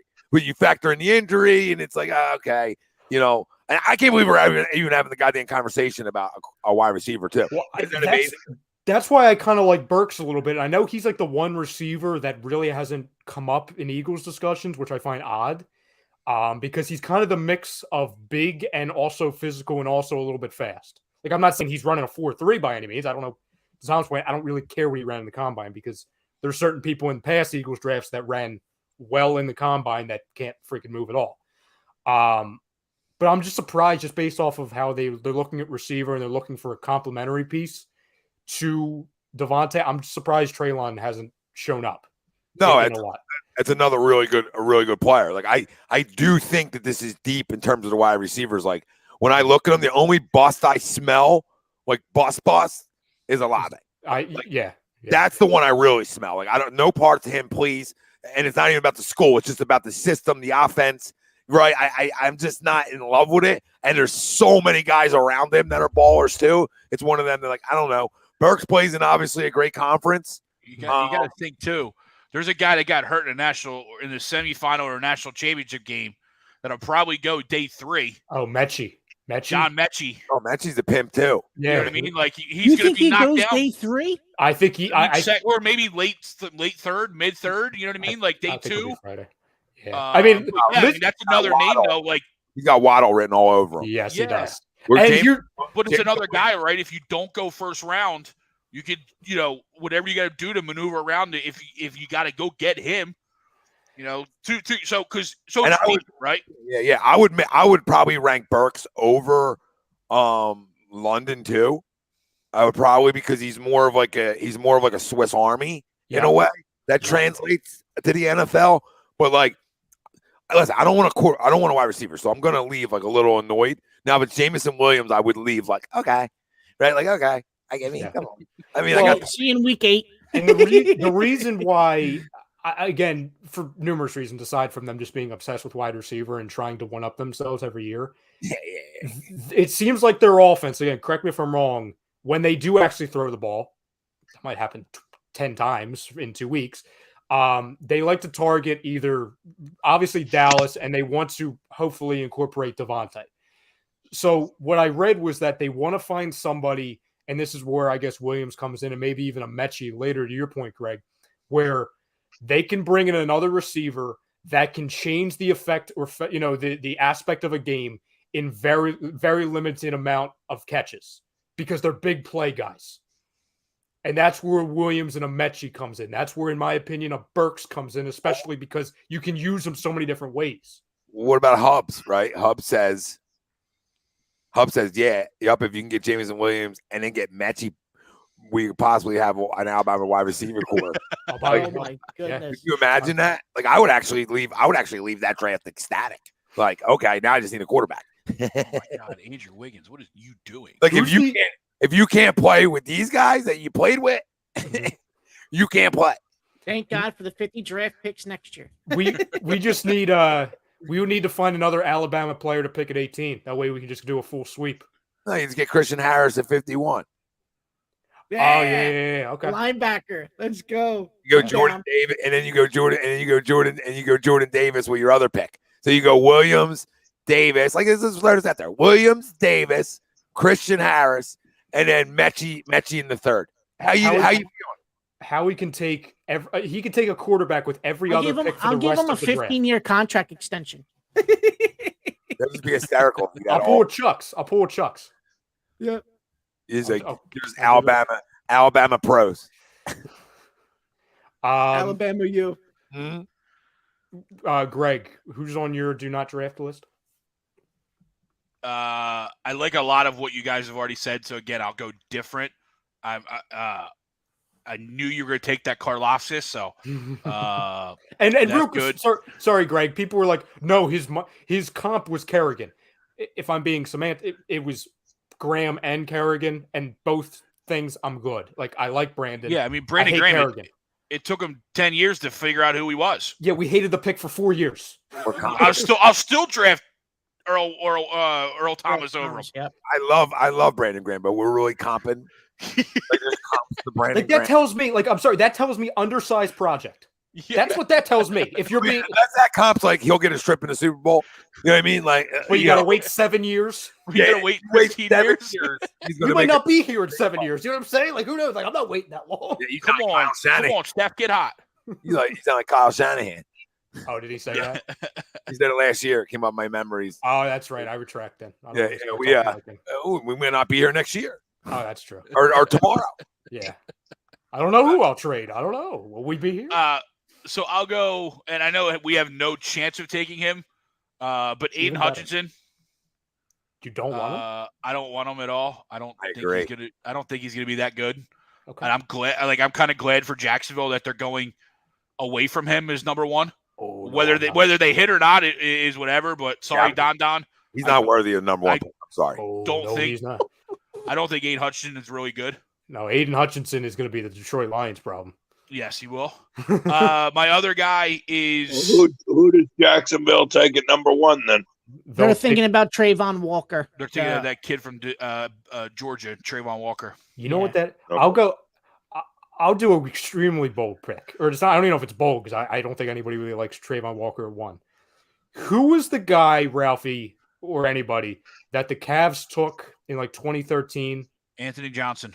That it screams like Anthony Bennett. Anthony Bennett. I'm sorry. It screams Bennett. Anthony Bennett, but NFL. Yeah. Like all upside, barely played. I can't Trayvon Walker's like a top 20 pick. He's not a number one pick. My number two is Kenny Two Gloves. Sorry, go ahead, Dom. No, I just don't think they make that pick. Who, Detroit? No, the Jaguars. Oh, you think Jaguars trade out? Really? That would be smart. That would be really smart. I would. Talk to me. I would. There's not that player there. No, you're right. Players. Or I think the kid from Oregon won. If I'm going to take somebody one, it's him. It's him. Isn't that crazy? He was supposed to be number one all year long. And what did he do this year? I don't know his numbers. I watch Oregon, but I don't know his numbers. He was a disruptive force when he played. He was suspended one game, but he was good. He was especially really good when they upset. When they upset Ohio State, he didn't even play. He was hurt or suspended.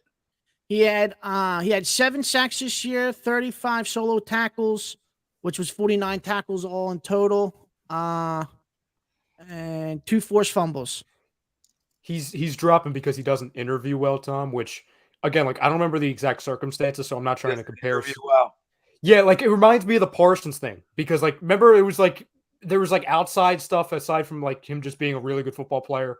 Yeah. Like, we can't trust him to be a top 10 pick, and it turns out. How do Warren Sapp and Randy Moss make out with that kind of stuff? Pretty good, huh? Like the fact that this is like, they don't know if he loves football. It's like he's not Ben Simmons. Like I don't think this is a Ben Simmons. We don't know if we love football. I mean, Anthony Edwards doesn't know. He doesn't know if basketball is his favorite sport. Grow the fuck up. I mean, grow up. You take the best player. You take the best player. I hate when teams do that. The Jaguars, if you're smart, you take him, or you're smart, you get the hell out of there. Somebody said the Jets trading up the one. Go ahead. Time's yours, New York. You can go mess up because they're really. I'm not saying there isn't that player, but it's like there's really one. But there isn't. There's really one. So you think Thibodeaux is the best player in the draft, Tom? Probably. Does anyone disagree with that? But is he going to live up to being number one? I don't know. You can make arguments for other guys, but I think Thibodeaux is right in there. Is there a guy in the draft that you can say, like, to me, in my opinion, I don't think there's a guy, and this might be like a hot take, but I don't think there's a guy in this draft that's like solid, like, yeah, all right, this guy's number one, no matter what. Like if you put him in any draft, if you put him in any draft class, he's definitely, you know what I mean? It's not like Trevor Lawrence where he went to those 3 national championships, and all 3 years, if he was able to come out, he was going number one in those class, no matter what. For this class, I don't think there's a guy that you could say the same thing about, other players that had that same high ceiling, as like a Thibodeaux or a Hutchinson or a Walker that's coming out in this draft. I think you could swap any of the top 5 guys: Walker, Hutchinson, Kwanwu, Thibodeaux, and Neal. You could swap any of those 5 in at 1. And I think it would be a good pick. And it makes sense. It makes sense. Whether I like it or not, I think it makes sense. Well, Neal Cross, Cross having tackle from Mississippi State. You can make an argument. Sauce is a top 5 player. I think he's. Oh yeah. I think he's one, to be honest. He might be one, but you're not taking a corner one. So exactly. One of these. If Jalen Ramsey didn't go 1, then Sauce isn't going 1. Thank you. And the question is, will he ever live? Like, you know what I mean? This is the hard question you have to ask yourselves. Like when a player's drafted 1, it's not like being drafted 2. So when you're drafted 1, are you ever going to live up to that hype of 1? I don't know. And it's not a shot at him. He played in a conference. It's still, his numbers are still amazing in terms of all the intangible stuff. I think he's a lockdown, shutdown corner. He's the best corner in this draft. But is he worthy of 1? I don't think so. What's worthy of 1, honestly, because it's the Jacksonville Jaguars, boys, it's offensive line help. I mean, it's an offensive tackle. It's somebody to protect your franchise quarterback. I got to believe Doug Peterson's smart enough, right? I think he's going to change the culture there. I think they're probably a hot take, a 7-win team somehow, because I think Lawrence takes this big jump. This is Lawrence's big jump year, too. Things slow down. If you can get him some protection, like sort of what the Jets tried to do for Wilson, right? They're trying to protect him. Yeah. You're only going to help this kid grow. I mean, he's your biggest asset, right? So how do you take care of your biggest asset? You take care of him by starting with protection. To your point, Tom, I mean, Doug should absolutely know an effect of an O-line based off of what we saw with Wentz from 16 to 17. Just losing that right tackle, of how that completely changed the complexion of that entire season. And also he should know what it did from, comparing, 17 to 2019 or Wentz's last year when he had, 13 different offensive line units. This guy's the best shooter of all time, by the way. The best. This is like a clinic with this guy. What, Curry? What do you? It was a pick and roll with Gordon and Oh, I And just saw it. Boo- Jesus Lord. Right. I'm not And he doing put that on up. the Fisher Price net. You know what I mean? Like, I'm not stroking from deep like that on the Fisher Price net. I mean, I probably do. Yeah. But I mean, these That's guys not goaltending. That wasn't goaltending. get that shit out. I got Denver plus 8.5. Okay. I got Golden State. Tom, to be honest with you, You're giving the 8.5? No, I got him at 4. I didn't get 8. Was it 8? Yeah, I don't know where you're betting. Right. You know what I would do though? And it's Bet crazy. US. I bet US. Use our link right in our comment section on YouTube and get 125% sign up bonus. That's not a joke. Bet US. Go check them out. Use it. Get 125% sign up bonus. Right. You know what I would do though? It's either offensive line at 1 or I do what you just said. I would take Sauce at 1 and just go to bed. But it's and I'm not even. I don't even know if I can guarantee that. Right? Isn't the 1 got to be a guarantee? Yes. Who's that player? For a team like Jacksonville, yes. It's That's what I'm saying. Like, there's not a guy that's like, oh my God, like any other draft class, he'll be number 1 as well. Like, there isn't a guy is a solid number 1 overall draft pick in this year's draft. Akonwu maybe. He's up there. But the problem is he's also the more undersized version of Evan I was Neal. about to say he's not a true tackle though. He's a tweener, right? He's a tackle guard guy. The reason why people have Evan Neal falling up sometimes as the 3rd, they actually have Charles Cross and even Penning going ahead of him. It's because he's just big, and they're saying, "Oh, he's big, but he doesn't know how to really play. He doesn't know how to really block at that level. He just." Well, you can make it. You can do a lot of things with a big guy. Yeah, well, that's why I want Davis at 15. Yeah, I hear you. But Tom, to be honest with you, I don't see it happening just because of the value. No down. But I think the two best, highest ceiling players in this draft, it's Sauce and Hamilton. But I'm talking about a corner and a friggin' safety. Like that's the issue. You know what I mean? Like they don't. I trade number 1 for Debo, some other starter for San Fran, and their number 1 pick. You know what I mean? Like that's what I do. I just get myself out of there. I go give my quarterback a real weapon. Right. And I still have a 1st-round pick, and maybe I get an offensive lineman from San Fran. I don't know. Right. You know what I mean? Like, I don't know. I just dabble in that kind of market. Like, would this give me that a player that I know is impactful, right? And another 1st? Maybe like Jacksonville's in a position because of everything we just talked about. The dangle the carrot.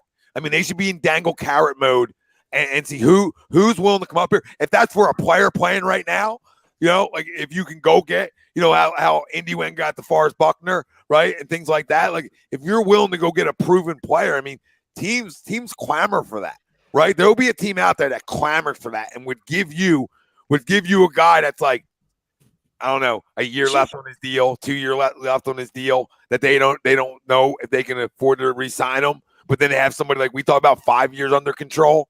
I mean, shit, look at what the Bears gave up to just move one spot to go get Trubisky that one year. Showed up on my timeline this morning too.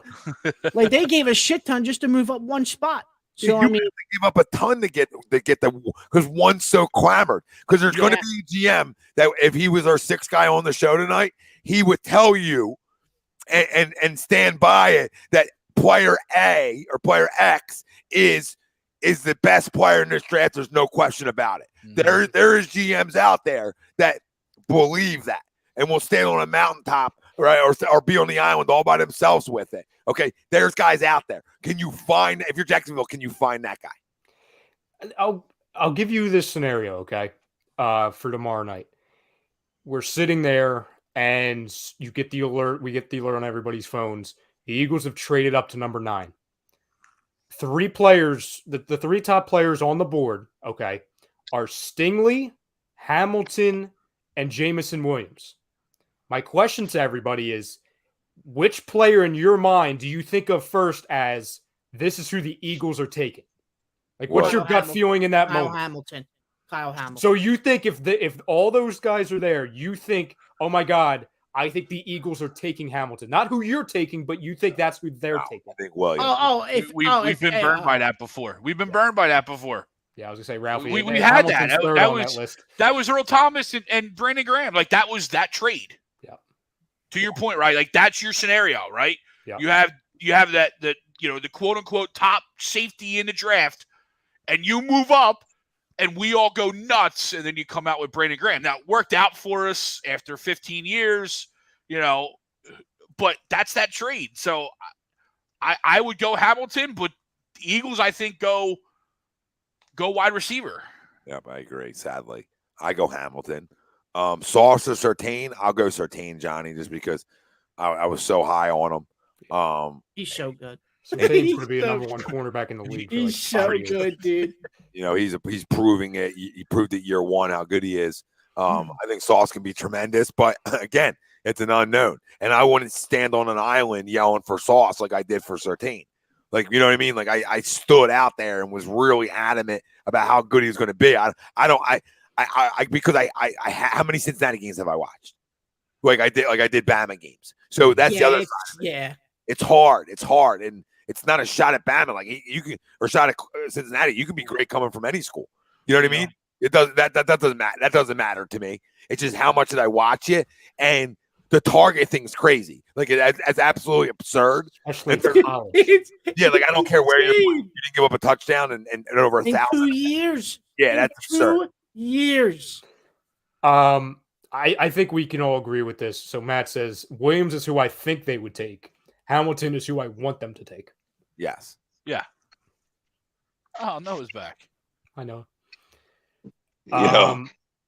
What's up, fellas? So I'll go my number 2, who I don't want them to take. Yeah, we're back there. Oh, Jesus. We went off, and it was good. It was fun. Kenny Two Gloves. Well, nothing to do with Kenny Two Gloves. Kenny Pickett. Future New No Orleans. Kenny in your life? Yeah, I future New Orleans. can't believe that name just came back out again. And then number 3 is Brees Hall. Brees Hall. Where do you think he's getting taken, though? Who, Brees Hall? See? Yes. Where do I think he's getting taken? Yeah, if you're worried about him, yeah. 2nd round. Okay. I'm not worried about 1st round. Is that what this was? No people. No, it could be whatever. It could be whatever. Oh, okay. You guys all took all the other ones, right? Olave is a big one. McDuffie's a big one. Karlaftis is a big one.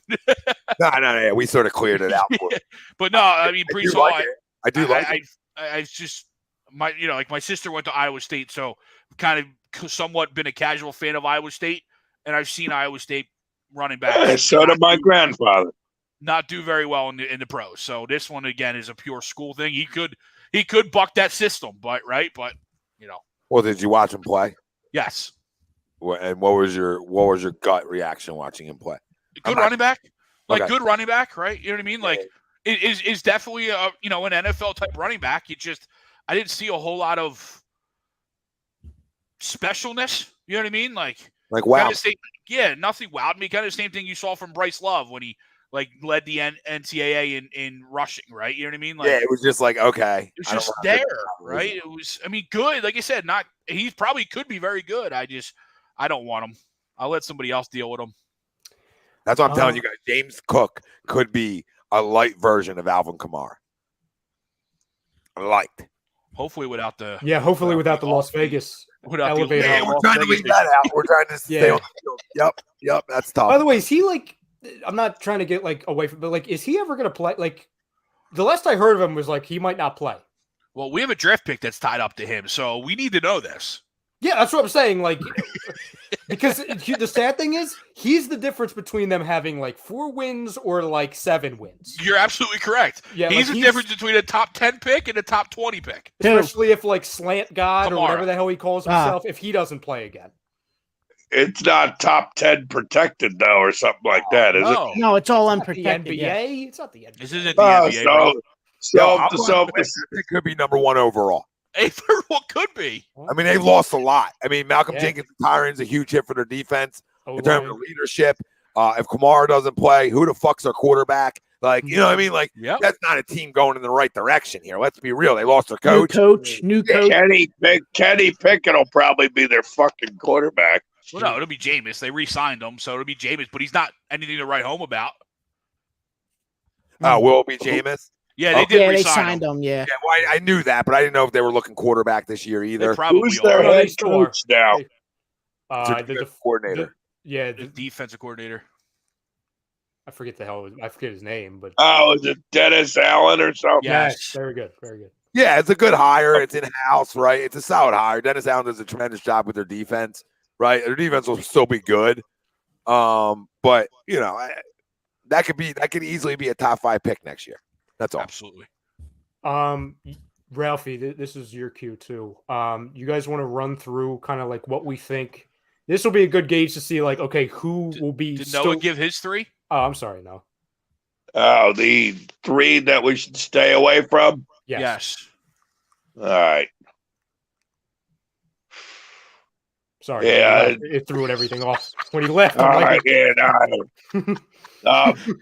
Just say Matt Corral under no circumstance do I want him. Wow. I'm gonna try and stay calm. You didn't like that? I think he's an immature kid, and I just no thanks. I'm good. Anybody chuck a prize for? All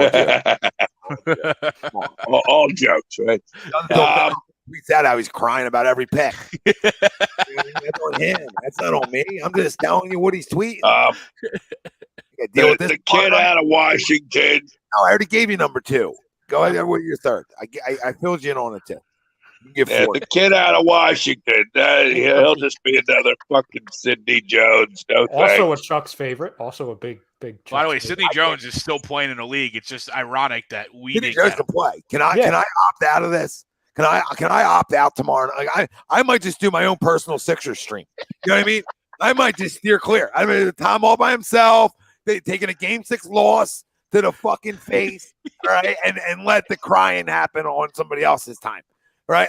I can't do this for draft picks. I can't get that excited unless the guy to me is a gold jacketer, right? You guys know he's a family member. You know me by now, right? I mean, like I yelled and screamed for players last year. That's awesome.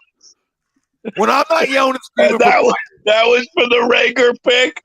Yeah, man. Yeah, that happened. All I'm saying is that I agree.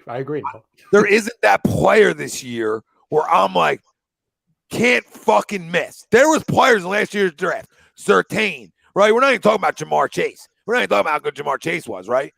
There was players last year that were home run guys. I mean, look at their impacts in year 1 from Surtain to Jamar Chase to Devontae Smith had a good year, right? Michael Parsons had a monster year. I mean, there's a couple for you guys. Who in this year's draft is that player? Just that player. I don't know. I don't know who I'm knocking the door down for. It seems like it's a crapshoot, and certainly it's a huge crapshoot at the quarterback position. Is there good players? Sure. But is there – I know that guy is a can't miss. The only guy – no.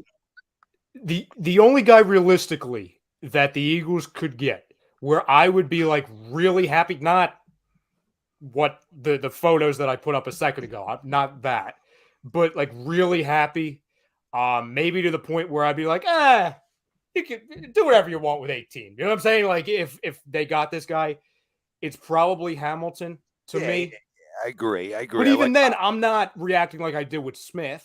You see what I just did? Like I just gave you a reaction. Like I like you just told me to pick, right? And I'm like, I like Kyle Hamilton. Yeah. I think it's a really good pick. You know what I mean? Like, you know what I mean? And that's what I but at the end of the day, I don't know. Like Michael Parsons, I yelled and screamed about their freaking videos, telling people, like after I listened to the guy talk and I watched a little episode and saw he's the most competitive son of a bitch I've ever seen in my life, I said he's a can't miss. He jumped up to number 1 overall. Right. By the time we were done mocks, he jumped all the way up to 1 overall. People went to his birthday party, right? Everybody watched draft day. People went to that motherfucking birthday party. And he became the number 1 overall pick to me. And Surtain was a guy. Devontae was a guy. I had Chase down on my list. So as much as I love Parsons, Chase was like, I don't know, because he didn't play for a whole goddamn year.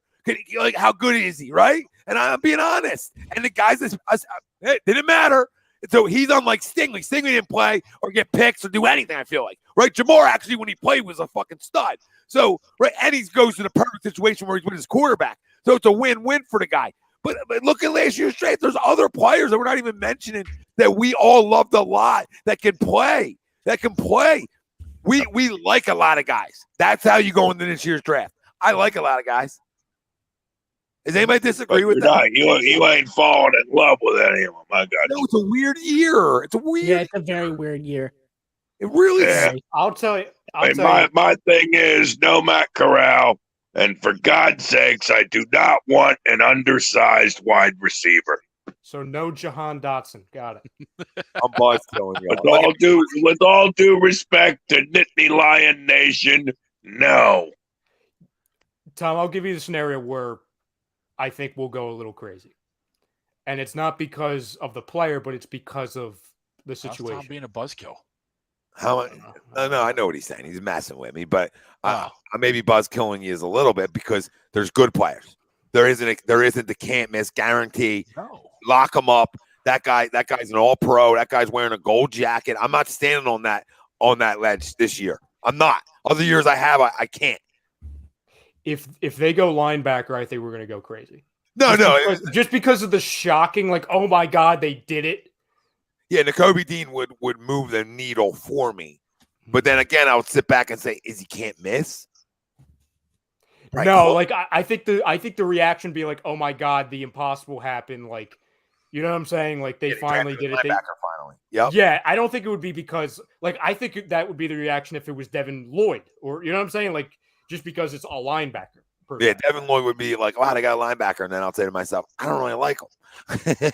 Right? So Devin Lloyd would be the opposite for me, right, Ralph? I'd be like, well, they got a linebacker finally. I really don't like him. They picked the wrong one. Fucking slow. He's slow. His game's fast. I need speed. Play at Utah. Everything's bruising around the Utah. I need speed. So Nakobe would move the needle speed for me. I agree with you there. There's ways you can leave it feeling really good, right? Like you said, Hamilton and Booth. I'm clapping. I'm telling you had a really good first round, but I'm also not going to walk around telling you got the Legion of Boom either. So, or Legion of Doom, Boom, whatever. I can't do that. Right? You know what I mean, guys? Even though they're two players that I really like. Yeah. It's weird. It's fucking weird. I hate that. And also here's the thing too. We also have to remember for everything Howie does for us, like you gave us Devontae Smith, all that. You're gonna follow it up the next day with like a McPherson. Yeah. You know what I'm saying? It's like, okay, like I see you, Howie. You're waiting until Friday to piss us off. I see what you're doing. That's why drafts are so weird. Every year, right? I sent you the message yesterday, Tom. It's a fucking crapshoot. It's the most preposterous. It's the most fun but preposterous time of the year because a fan base will celebrate like we won the Super Bowl or get mad like we lost Game 7 of the NBA Finals based on which 20-year-old they selected, which we won't know who he is for another 9 months. Right. You could end up with fucking Peyton Manning or goddamn Ryan Leaf. You just don't know. No, Ted, that's why I said McPherson. I know I like Milton. Yeah, Ralphie, can you pull up a little simulator maybe? Yeah. And we do a little mock and we see how it comes out. And we may call it a night. We got a big one tomorrow night too. So Ralphie, hit it, keep it on manual. That way we can Yeah, I did. Okay. Let me get rid of all right. And maybe I might even have you run it back twice. You know what I mean? So we'll see how it goes. You know, I might want a 2-piece nugget before we get out of here. I know the people love it, and this is the time of the year. So we're going to react to this like this is really what's happening. If I'm Jacksonville, I'm getting out. Well, how about this one? How about we make the picks? Because Ralphie already said it to where like we're making all the picks. So like this one, Tom, we can do like, okay, we'll pick who we think each team's going to do. And then the next one. Are we doing all 32? No. Or we're just going up to the Eagles? Yeah, up to the Eagles. Nobody Okay. cares about 27. So, like, Right. who do we think the Jaguars are going to take? It's going to be Trayvon Walker. Is my pick. Anyone disagree with that? No. Trayvon Walker. All right. Please. Detroit is now on the clock. We got the echo in the mic and everything. Aiden Hutchinson. Yeah, I think it's 8. Man, thanks, Roger Goodell. You're welcome, buddy. I think Aiden? Yeah, and I think third is Akunwa, whatever his name is. I agree. Offensive tackle from North Carolina State. So before we get too deep, do either of any of you guys see any possibility of Detroit going quarterback? No. Because Detroit No, I pops up think later. as the first team that goes quarterback, right? Or the first team on this in the draft that needs a quarterback, right? Yeah. If they go quarterback, it'll be one of the. It might already be one of the wildest drafts, just because nobody knows what's happening. But if they go quarterback 2, that's going to then set off a chain reaction where a lot of guys, quarterbacks, go a lot earlier than they should have. You know what? To be honest, as an Eagles fan, I want that to happen. Oh, well, so do Just I. let them drop. Just let all the guys drop. We need a quarterback to go in at 6, 5, or even fucking 3. Just one of them to go, because then the teams below you, like maybe the Saints and the Steelers, they start getting a little antsy and they start moving up and they start moving the draft board around. I'm all for it. If one of them goes too, I'm all for it. I can see Malik Willis going to Detroit or Houston. Well, that's what I was going to ask you guys too. Who's the first quarterback off the board tomorrow? Kind of the name I thought. I think it's Malik. I think it's Malik too. Don is having some trouble right now. He's like, he said, "Please stop." Then he said, "I hope the Eagles go Trent McDuffie." I don't think so, Don. All right, so 3 we got Ikanu, right? Yep. Now number 4 with the Jets. This could get interesting. Sauce. You got Sauce? 100%. No Thibodeaux? No. I mean, listen. Either one would be good picks. I know Joe Douglas. I feel like I know Joe Douglas, where he's come from. I think that's Thibodeaux, honestly, because they got to pick at 10 too. Remember, so they could get that corner. They could get that corner a little bit later too, because I think the quarterback run starts to happen here after the Jets starts to happen. So we have 1 vote for each. Ralphie, who are you going with? I would probably go Thibodeaux here as well. Okay. Greg? Oh, Thibodeaux. Okay, this is good. I want Sauce to fall, so this is good. Noah? Even though Thibodeaux. Okay, good. Yeah. Great. All right, Giants at 5. Malik Willis. I think this is where Malik Willis goes. Really? Absolutely. Can I add a little to Tom's point? A little thing that I think is going way under the radar. They haven't. It can't happen. This can't happen. I can't have Malik Willis. Sorry, I just can't have Malik Willis going to the Giants. I can't root for him. Because he went to Liberty. I can't root for him. He went to Liberty. He'll be fine. He went to Liberty. They have yet to opt into Daniel Jones' 5th-year option, and they have until Monday. Yeah, that's not happening. Malik Willis is the pick. The fact that they've waited this long to do it, I think the Giants, it's very possible they go with Willis. Okay. Malik Willis, everybody? Take me? Yeah. That'd be Let's crazy. shock the world. That would shock me. Number 6, Carolina, and you know what? I'm gonna say it. Kenny Pickett. Because Carolina needs a quarterback. This is where I had Malik going. I had Malik going either here or Atlanta. Whoever was going to bite first. Atlanta, Jesus Christ. I got Kenny here at 6. It's tough. I think it's a perfect fit for him. I had Malik going here. It's tough. I mean, the Panthers Tommy comes out throwing bombs in the mock. Well, hold on. No, it does make sense. I want to change 7. They're not going to get him at 7 because Carolina will then take him. Yeah, I want to change my pick at 6. You're absolutely spot on. I don't disagree. If I'm Carolina and Sauce is there, J.C. Horn and Sauce together. Yeah. They have Henderson. They already have Henderson. What do you mean? They have C.J. Henderson. They have 2 really young cornerbacks. What do you mean? So what? They have cornerbacks. They don't need to take another cornerback. I'm taking the best corner. They traded a second. It don't matter. It does. It does when you're the Carolina Panthers and you stay. They have 2 young cornerbacks. That's why they traded. Yeah, C.J. Henderson don't do shit for me. They traded a second rounder. It's not for you. That's fine. That's fine. They can live up to the C.J. Henderson hype. But if Sauce is there, I'll take him. They traded a second rounder. He really fell right to you at 6. Yeah, I think this is Devin Neal. I agreed. It's going to be Cross or Neal. Thank you, Tom. Yeah. Oh they need to protect their offensive line. They lost 3 pieces of their O-line. They need an offensive Nice. Awesome. 7 to the Giants. Might as well put fucking Sauce there, right? Giants are going to win the fucking division. Yeah, I'm going to I actually think this is Kyle Hamilton. I agree. Oh my fucking god, I'm gonna cry. Sauce is dropping to 8. Trade up. Get him, Howie. Get him, Howie.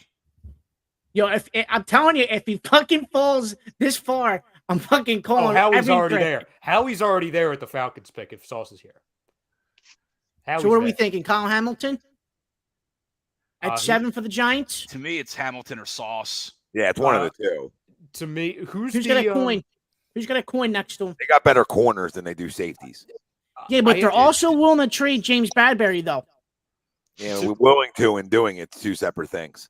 To be honest with you guys, I mean, Ralphie. Yeah, true. It's to me, I think it's Charles Cross. They came out and said yesterday that they only really see a future with one of their offensive linemen, and it's Andrew Thomas. So I think they reached for. So yeah, the guy they reached for 2 years ago, they're going to reach for another one. I think last year, but either way, yes, you're correct. I think. Please go ahead and reach for another one. I mean, I could see them going over line now to protect Willis and make up for the mistakes they did in the past. I could see that. I can see that. I don't know if Cross is worthy of that pick, but I see it. Yeah. Especially two already went, right? Mm-hmm. So it's getting a little grim. Let's make that pick. Let's put Cross there. That's fine. Do it. Okay. I mean, it makes sense, right? Yeah, You followed up with protecting the guy.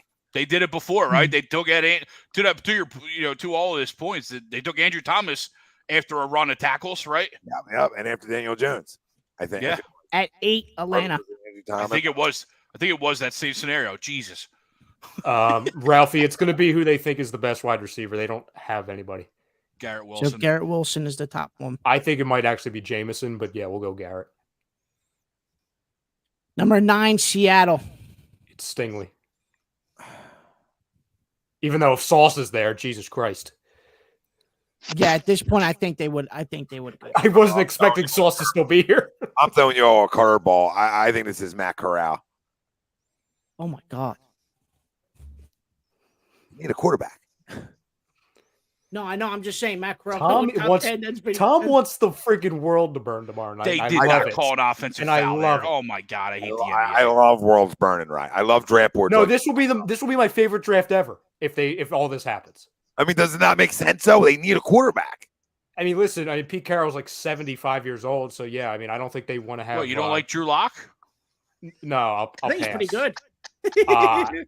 I think your former. I don't know if he's still your son though, Tom. So I would say former. I think your former son. Baker. Yeah, I think that's who is playing quarterback for him personally. Probably, but that hasn't happened yet. So we'll blow the draft up. We'll blow the whole fucking thing up. I hear you. I mean, it could be Pickett. I don't think it's Pickett though. I think it's Kurt. I think it's Matt Corral. I would listen because I hate the Seahawks. I would love it if it's Pickett. And I don't think they got to give up a first to get Baker anyway. Anybody? No, they. I think they're picking him up. Foul. I think they're picking him up as a free agent. To be honest, Tom, I don't think they have to trade anything for him. Yeah, I agree. Hey, boys, it's after midnight, so I can say happy draft day. Yes, sir. And on that note, have a great week. See you, brother. See you, brother. You too.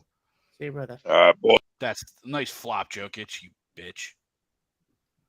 So who we got here? Are we going with the world burning pick? Yeah, let's do it. I like it because it does make sense. I mean, they do need a quarterback. 10, the Jets. Just Sauce. give it to him. Yeah. Oh my God. Yeah, it's Sauce. Or do they go wide receiver? Do they go London? No. They got some young pieces on the offense. They need defense help quickly. Yeah. 11, Washington. It's that's Drake. That's Drake London. It's either going to be Drake London or Kyle Hamilton because they need to replace Collins, but they're also enamored with finding the perfect complement to McLaurin. I mean, Drake London makes sense here. I'm good with that. Yeah, so does Stingley. Stingley makes sense. Oh, Jesus. Yeah. God, Stingley's still here. The draft really blew up. But see, to Tom's point, like, if there's a couple guys that go where they're not supposed to, this lines up perfect for the Eagles. Yeah, no, it does. Well, you know who they're not taking. They're not. Washington's not taking Jordan Davis. They don't need tackles. They're not taking Jermaine Johnson. Kyle Hamilton's a possibility. Yep. You know, I actually, you could go. I think you could go Williams here, or it's Stingley. I think it's one of those two guys. I don't think it's Drake London. Like I think they would maybe go, maybe he's just higher up there, right? But who fucking knows? It's Washington. Yeah, I was just more going with McLaurin being, not small, but a little bit on the undersized side. You go with the Drake London to counterbalance it. But no, it makes sense. I do in this scenario. I think it's Stingley. I'm going Hamilton. Also, just so it burns even more that friggin' Hamilton's in the division. Ralphie, your vote? Oh, it's Carson. Never mind. I almost said I'm gonna go Stingley here. Okay. Uh, Who's next? Minnesota at 12. Listen, they lost a lot of defensive linemen, and yeah, I think it's just I'm gonna say Jermaine Johnson here. 100%. 100%. Yeah. 13 is Houston. again. I'm gonna go. You know what? I'm gonna go Kyle Hamilton here. Yep. I agree. Yeah, I was gonna go Hamilton or Davis. As much as it hits, and we're 2 picks away from him, I think Kyle Hamilton. Well, I mean, we could always go McDuffie. We could always give McDuffie. They do need back end help. They need it everywhere, right? Yeah. You know what I mean? So Yeah, I think it's Hamilton. I would if love Hamilton, if Hamilton's fallen, then it's like the old draft day. Everyone else has got a reason. You don't. I would love Houston to just reach and take a nice Karlaftis right now. That's what I would love. A nice big Karlaftis for your life. We'll all agree on Hamilton here. Unfortunately. Yeah, All right.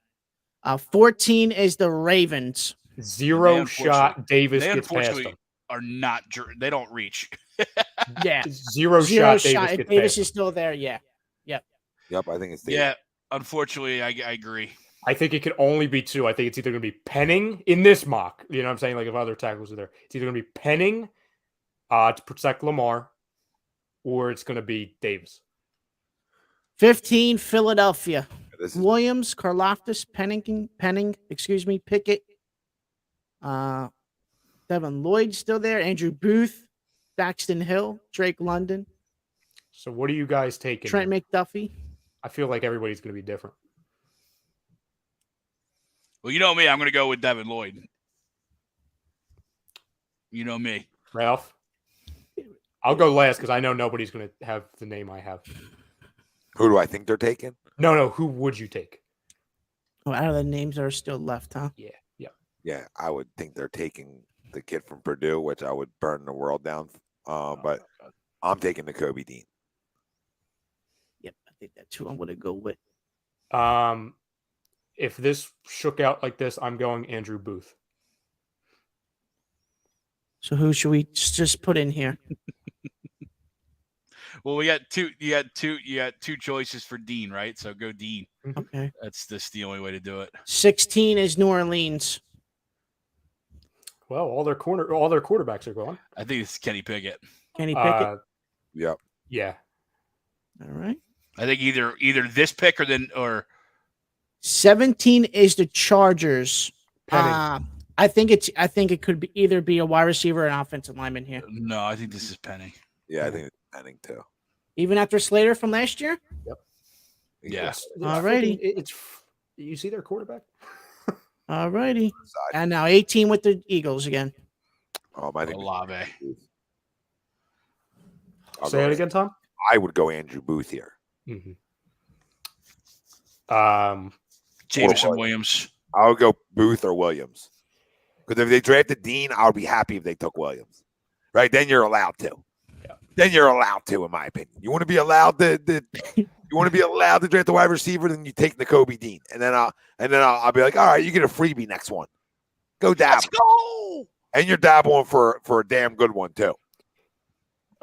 Just to be different, just so I don't say Booth twice, I'll go Treylon Burks. You couldn't have been easy and just went with like one of the, The names kid that we've from already said with. Arkansas? No, we could go with Booth, but I'm saying I already voted him 15, so he's already gone in my world. He's gone. I would go Williams here, honestly. Go Williams. That's where I Makes sense. Like it makes sense, especially when Jameson Williams. all the bullshit leaked, right? Too, right? Like, the promise is if he's still there, I would leave. Listen, if they did that right there, I leave this draft ecstatic. I don't think they do that, but if they do, I'm running around. That's the only way you're getting me to run around. Because you went linebacker, like you were saying earlier, right? It's the only way to be excited because you're like, wow, you went to Kobe Dean? Okay. And you went Williams, who's going to be an impact player? Okay.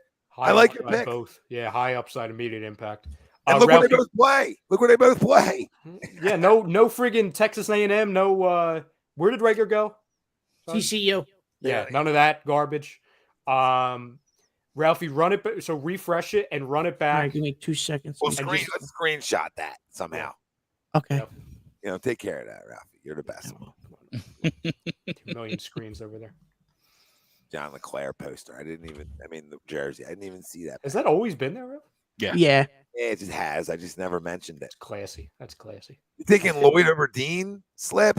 Come on, Slip. Stop it. He plays slow. Come on. This game's too quick.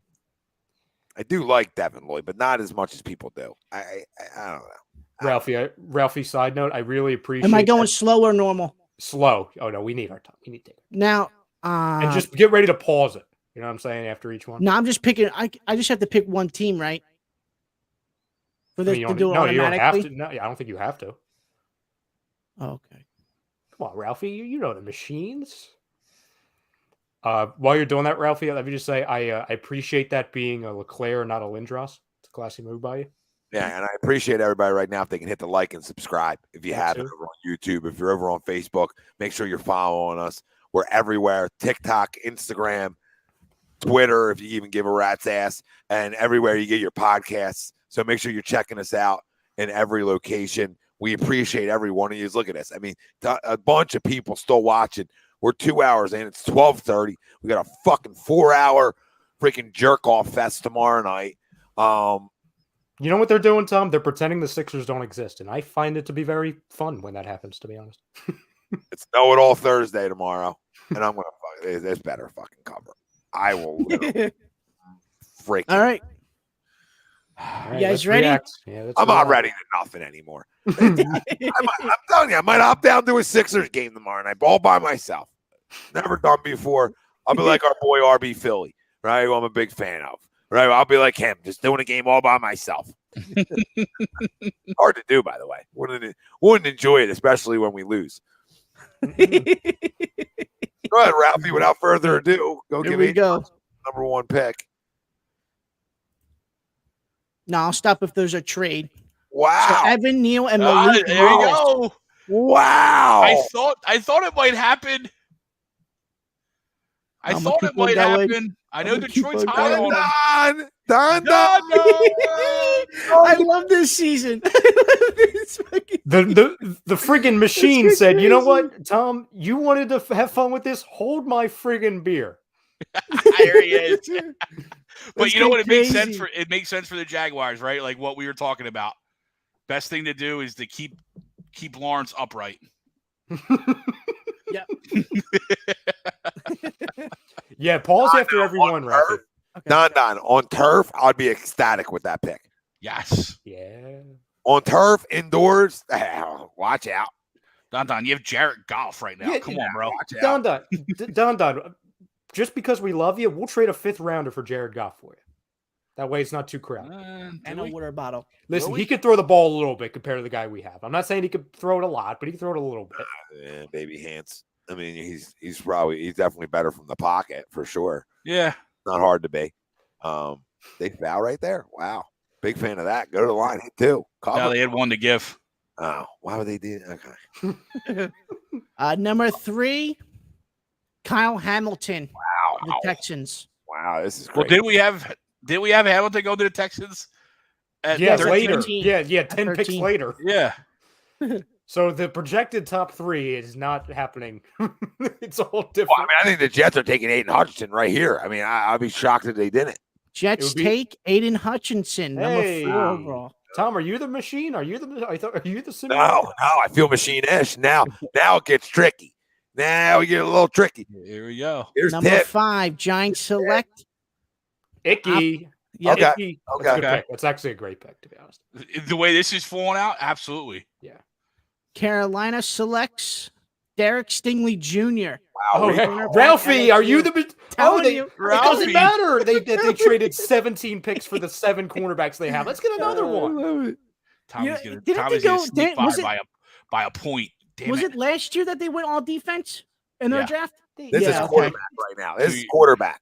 Yeah. This got to be quarterback. This got to Giants select be Pickett. Trayvon Walker. Walker. Oh, edge. I like that. I like From that Georgia. for us. I like that for us. Well, I mean, that's 2 good picks right there. It If is. you're It Giants, is. you They might know, win the division. 2 good Tommy, players. Tommy cover. Damn it. I think the next one's probably going to be Sauce, Ralphie. Atlanta selects Jordan Davis, defensive tackle from Georgia. That makes 0 sense to me. This machine sucks. This machine sucks. Well, Why why do we do does it this? make 0 sense? I mean, to me that makes sense. You went up front. I mean, who? No. It does from that standpoint. I just think it's just not what, and maybe it's because I'm thinking of the old Atlanta Falcons, right, and the old regime. I think they got a whole new front office in there, and maybe that makes sense. No, it does. He's definitely a game changer. He's not 26. So He's not 26. I mean, to me it makes sense. I mean, he's a Georgia kid. You know, Falcons. I mean, it's a no-brainer right there. Really. All right. Seattle at 9. They select Sauce at 9. Damn you. Yeah, that's an easy one too. Yeah. Now the Jets take. What did the Jets take? Hudson. I would take Tibbs again. Yeah, I would they take took Tibbs. Garrett Wilson, wide receiver, Ohio State. No way. No Yeah. way. You could have went Hutchinson and Tibbs. I mean, Oh my God. Dude, Tibbs is still there. Garrett Wilson. Dude, if he goes to Washington, I'll fucking never. Oh, it would watch be the most. there. It would be perfect. Just Dude, already get if better. Tibbs goes, if this is how it plays out tomorrow night, and Tibbs goes to Washington, Washington might win the division. Well, they Just could. off the They could defense just alone. freaking. They could. Listen, I get 100 sacks. They could trade Chase Young, Ralphie. They could just trade That's Chase Young. disgusting. That is disgusting. They Who do won't they even need take? Chase. Washington takes Kenny Pickett, quarterback. Wow. There we go. And Thibodeaux is still there. Wow. Thibodeaux He goes is here. He's still got to there. go here at Hey 12. Tom, you know right? what that Has means, to. Tom? Tom, you know what that means? Carson's he's taking his ball and Oh. going home again. Yeah. Oh, that would be amazing. Can you imagine? You had Nicky 2 gloves, and then you got Kenny 2 gloves backing him up. Oh my God. He's reached Oh, Minnesota. It's the two glove clan. By the way, Minnesota selects Zion Johnson, offensive guard from Boston College. Love it. Ralphie, before you go to the next one, Yeah. the machine must think that like Thibodeaux has like a gas mask footage or something. I love it. Gas mask him up. I might Yeah. leak the footage. Oh my God. I might personally leak the footage or something tomorrow. Because- Houston selects Trevor Penning. Oh my God. offensive tackle, He's Northern falling Iowa. us, Tom. Here Tom, we go. he's We know falling who's us. ahead of us. We know who's ahead of us. Oh yeah, the Ravens don't miss on This talent. is they're not letting him get by. They don't No. care about gas masks. They Baltimore appreciate it, selects actually. Andrew Booth Jr. and he's Wow. there. Wow. Howie, you're on the clock. You son of a bitch. Yo, No, Howie, he'll take the kid. Listen, he'll take the kid. He'll take Kowalskis or Yeah, he Korofsky. will. He'll take over both Thibodeaux and Johnson. Yep. No, Tom, you're wrong. No, they'll take Chris Olave, another small receiver. Oh my God. Here's Corral. Howie selects Okay. George Karlaftis. Oh my God! This is real life. This is real But life. Tom, he's Brandon Graham. Remember, he's Brandon Oh Graham. my God. I'll never watch another draft ever. This is I fucking would great. literally not watch another draft ever. I would Wow. resign from all draft footage for the rest. Tibbs is on the board, and at 15, you loser, and you're taking going Purdue. Wow, wow. Never. New Boilermaker. Orleans selects Charles Cross, offensive That tackle, actually- Mississippi That State. actually makes sense. That's actually a very good pick. Didn't we had Penning in ours, so we had offensive linemen. Yeah, Cross was like taken in ours like at friggin' 6. I don't care what they do anymore. Go ahead. Get it out of the way. Chargers select Get it out of the way. Kayvon Thibodeaux. Oh, edge they even from get better. Oregon. Yeah, because they need defense. Yeah, but they don't. Dude, they're gonna have Thibodeaux, Bosa, and Khalil Mack. That's crazy. That's stupid. Yeah. Well, they need it in that with those quarterbacks in the AFC West. Yep. You better have pressure. And Howie selects at 18 to end the night Drake London, wide receiver. I'm throwing USC. everything. I'm literally throwing everything. Tom, you might be happy about that. That is Happy about doomsday what? scenario for me. That's Happy doomsday about what? scenario. Happy about what? Ryan, Drake- I checked out. I checked out after Kalufas. Okay, I checked out. I'm done. I was done. So whatever you did after that doesn't matter. You're an L. You're an L. And now that follow up, regardless of what I said, I think the guy can play. Right. I also said I don't know. I don't know if he's a gold jacket. He's definitely not a gold jacket, in my opinion. But then you're following up with that. You're following up with that. I mean, you never let the draft again, ever again.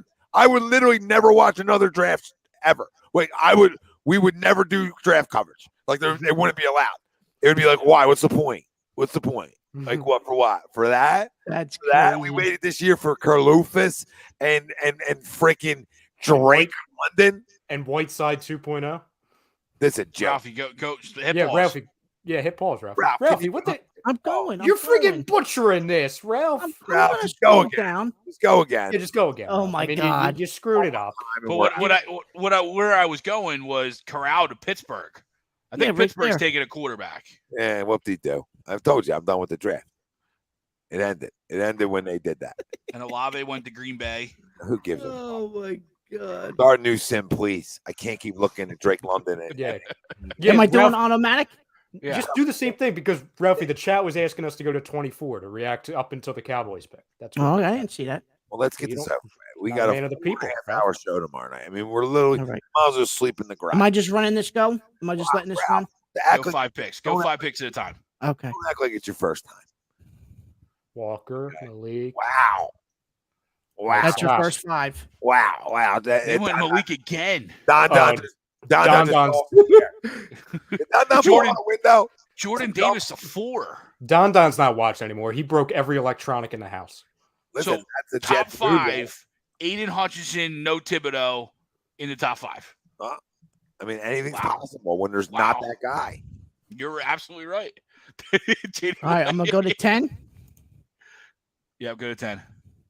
Okay. Oh my god. Oh, there goes all our guys. Oh my god. Oh, So, Hutchinson at 10. Oh, That was a hell of a Gardner run. to the Giants, Thibodeaux at 8, Stingley at 9, Hutchinson at 10. Don, don't jump, brother. Scroll up real quick. So they Panthers went offensive lineman. So that's a top 10. Giants went offensive lineman. Giants got better. Yep, Giants got better, definitely. Jets got better. How much you want to bet? I mean, Jalen Hurts is throwing 2 Sauce Gardner all year. Hutchinson He's and gonna have more Davis on the completions to defensive Sauce line. Gardner than he is Jalen Hurts. Yeah, Or Hutchinson, Devontae Smith. Hudson and Davis is a problem. He's stupid. Yep. Yeah. That's a problem. That's an issue. Here we go. There you go. Yeah, it's All going to be right, Karlaftis. 11, again. I'm Go to telling you. 14. Stop at 14. Yeah. Okay. Oh my god. Stop. I am. Relax. Ooh, Jameson Williams. Okay. Jameis Williams went to the Washington. Zion Johnson went to the Minnesota. So let's Jermaine see. Johnson went to Houston, and gonna be Andrew Karlaftis. Booth went to. Is this gonna be Karlaftis It's going to again? be Hold on, Karlaftis. more. It's going to be This- Karlaftis. Give me Devin. I mean, at least Lloyd. give me Cross then. I don't care. Give me an offensive lineman. Give me a quarterback. Give me a quarter. I'll go quarterback before I go with Karlaftis. Go Matt Corral. Yeah, Yes, I'm good. give me Corral. Give me Devin Lloyd or N'Kobe Dean right here. Howie selects I hate George. this. Yeah, Why do I we hate do this. this, Tom? Why do we do this? This is ridiculous. I'm not doing this bullshit no more. I'm not fucking. I might doing actually watch the Sixers now. it. Oh my god. Like I might be forced into watching this. Ralph, I'm done. But can you just take me to 18? Just for Yeah. like the bullets in the head, but I just want you to finish me off here. Just to make sure. You know what I mean? Just make sure I'm done. Okay? Yeah. Just make sure. Right, you say 16. Trevor Penning, Yeah, there we go. Charles Cross, Oh, and then 18. Howie selects Garrett Wilson. Garrett Wilson, wide receiver. I wouldn't hate it. I think great. I wouldn't hate this pick particular because I think Wilson is probably the best wide receiver in the draft. But when you team it up with Karlaftis, then yeah, you lose me. Doesn't matter. Like Drake London, I think is a good player. You team up with the Greek freak. Like Brandon Graham 2.0. I can't. I can't.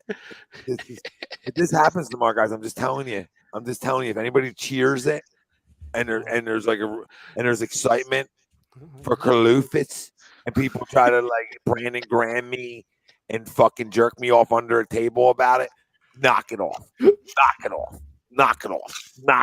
I don't care who's on the board. I don't care if nobody you like is left. I don't care if 21 picks said we're not playing in the NFL. Like 21 guys in this draft said we're just not going to play. We're good, right? And then everything went out of whack. And then you're drafting guys like in the 40s at 15. Anybody. Like you could sell me on a running back at fucking 15. You know what I mean? You could sell me on anything, even a quarterback. You know what? Even a quarterback, I would take over Karlufis. Oh my god! This is happening tomorrow night. Ralphie, just keep it running. Go another 24. Yeah, go to 24. Oh, Patriots traded. Patriot. 19 for 21 and 85. Patriots take. Steelers go Kenny Pickett. Oh, I love it because he's gonna stink. And the Cowboys go Drake London. Of course they do. Of course they do. You guys gonna have 90 receptions a year now. Oh my God. He'll be Mike Evans there, Tom. I will give you that. He will be there. You know what, right? The problem is when you don't have the quarterback, any of these guys, right, could probably really be really good. That Elam could be really good. But when you don't have the quarterback, you could draft the best wide receiver in the draft, and it really doesn't matter. Nope. Doesn't matter. He's not making him that much better, in my opinion. But maybe I'm wrong. You know who does make us better, Tom? You know who does make us better? Karlaftis. Now I gotta go watch this guy. I gotta go deep dive this. Can you have whatever you do, because we obviously know who they picked last year. Don't have Cass watch Karlaftis film, because Cass watched Devontae film last year and he was drafted here. You know what I'm gonna do? Yeah, have him watch somebody like maybe Nakobe Dean. Nakobe Dean. Yeah, well, have him watch some Nakobe Dean. No, I'm gonna get cute. I'm gonna show him some Sauce. I'm gonna show him some Tibbs. Okay, I'm gonna show him some Kyle Hamilton tomorrow before I head out. Yep, he's gonna. We're gonna get him to sit down, which is tough, but I'm gonna have to put it on the big screen for him. I was just say, just have it on the TV. Have the volume at like 90. That way he hears it. Mr. Wing, I'll tell you this. So, when we start this around 9:15 tomorrow night, I'm telling you, I'm gonna be locked and loaded on the Sixers because I don't trust this son of a bitch. I don't trust him. He's fucked with my life for a long time in the draft. I mean, he really has. He's been a nightmare. He's been a flat out nightmare. I'm gonna tell you how it is. I thought you were talking about James Harden, Tom. I thought you were talking about Harden for a second. He's been a nightmare too. I'll say this before we get out of here. I really do believe the Sixers win tomorrow night. I know we didn't dedicate the show to the Sixers. They don't deserve it.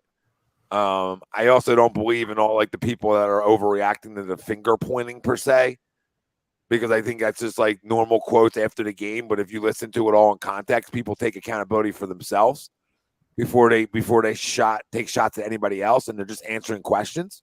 Okay, so we can take any snippet and try to act like there's controversy here. The only controversy is energy.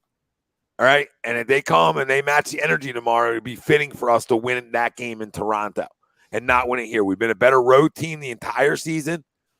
That's why we didn't care about when we had to go on the road. We won a big game there on the road already.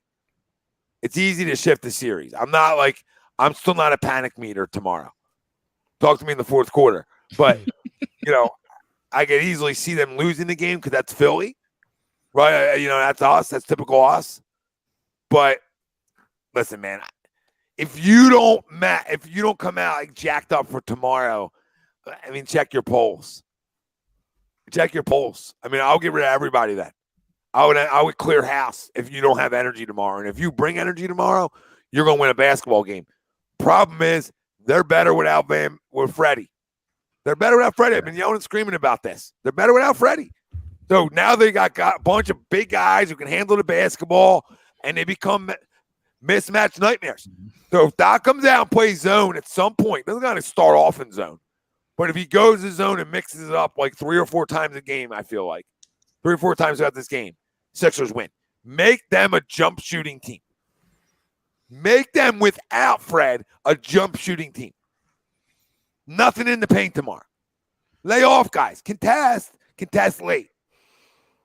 Let them get it. You know what I mean? We're not found. We're just contesting late. We're going to get a hand in your face, but it's going to come. It's going to come late. We're going to allow you the 3-point shots. We're going to allow you the mid-range game to a point. We're not going to allow you to get easy buckets tomorrow. And that's how you beat the Toronto Raptors. This isn't a sharp shooting team. I also don't believe we shoot 25% from three again, and 30% from the field. I feel like that's got to shift. We're too good for that, right? Right, boys? I feel like we're too good for that 3 games in a row. Just some of the things to look at for tomorrow when you're talking about when you're watching both. And everybody out there, listen, enjoy tomorrow. It's an exciting time. You got a Sixers game 6. Our buttholes are going to be so freaking tight, like we're in a jail cell. All right, and we got Howie to penetrate us later. So I mean, what a night! Oh, what a night! Oh my God, where is it? Oh my Lord! Oh my goodness! Just giving a gospel at entering game 6. That's all. So I mean, everybody enjoy it. Hopefully, it's a fun night. Listen, hopefully Sixers win and set a tone, and that tone goes into 2 picks that we all can sit back and say, you know what? Howie Roseman did a tremendous job tonight. Joel Embiid, ligament ain't an issue, baby. Right? Like, that's what we are begging for tomorrow night. Okay? That's what we're begging for. And I don't know. Do we do it? Do we close on a prayer? I mean, we are 3-3 in games where we do prayer services entering. We're 3-3? Yes, we are. That doesn't sound good. Yeah. That doesn't sound good at all, does it? No, I'm saying like we're 3-4. I'm sorry, we're 3-4-3. I'm sorry. Like we're undefeated. Oh, we're undefeated. Yeah, 3-for-3. I'm sorry. We haven't done 6 prayers. We've only done 3. Is this real life? I swear to God. I wouldn't make that up. No, I Not on draft day. I didn't think you would. Mm-mm. Well,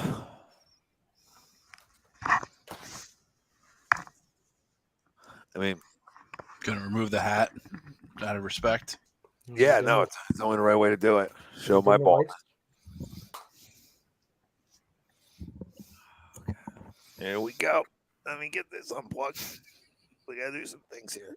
It's too much. It's too much. A little darker in here. You know what? Let me treat you. Let me treat you guys right here. Let me really get the. Let me really go get something thick. Is he getting a wig? What do you mean thick? Everybody, if you have candles nearby, now's the time. Maybe some holy water. Not water, water. Let me light you up. Got some candles? Yeah, we're gonna go big burn here. Oh, big piece. Oh. We'll get that up when the time's right. That's too much. So we got some things to go over. So 1 second, family. If you don't mind removing your hat, if you want to stand up, that's up to you. We're equal opportunity prayers here on A2D Radio.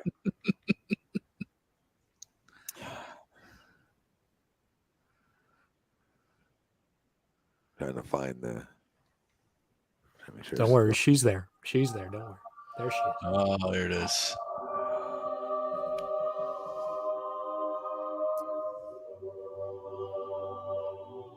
Lord, we thank you for your time, first and foremost.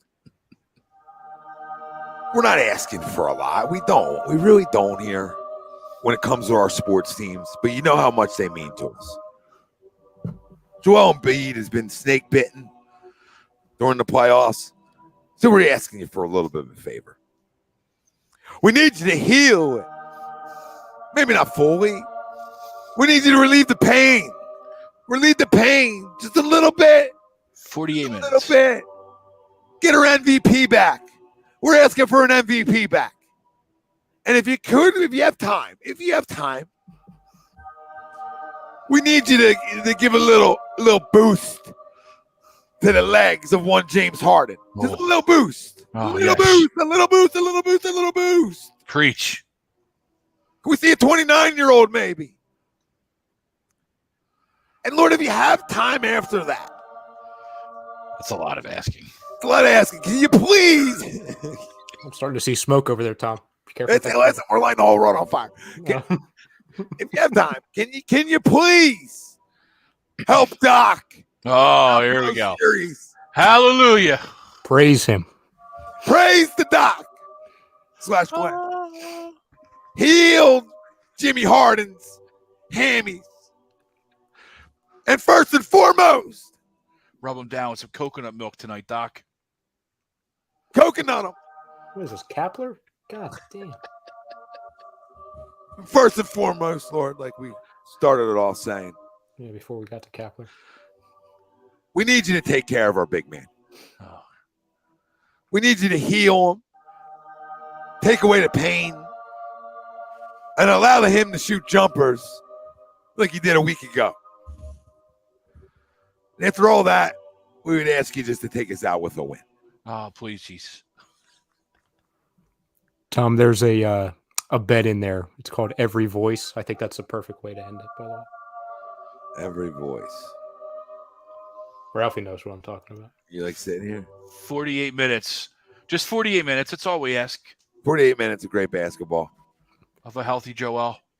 Help him keep Precious Ochiwa in front of him and not have Ochiwa play like he's Shaquille O'Neal on the Magic. Good time for that one. Thank you. I don't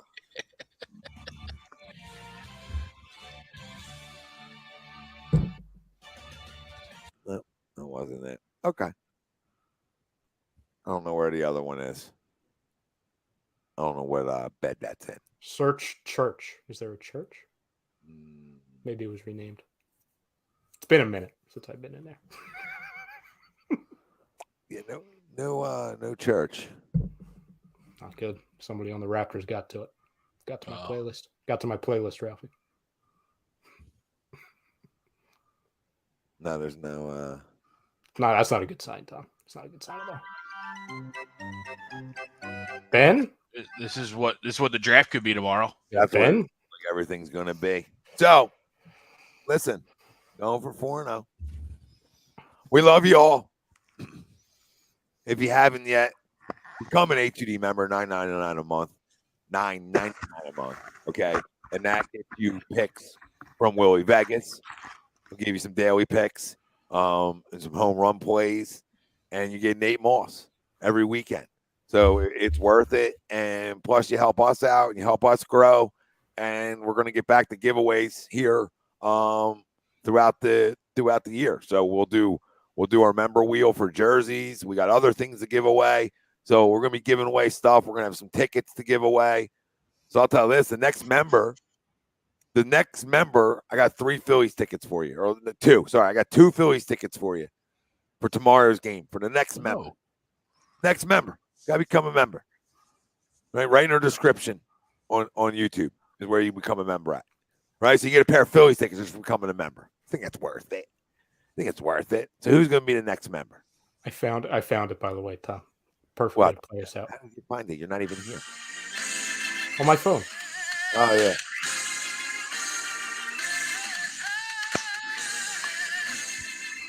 Mega Man. Feel it. Feel the leg.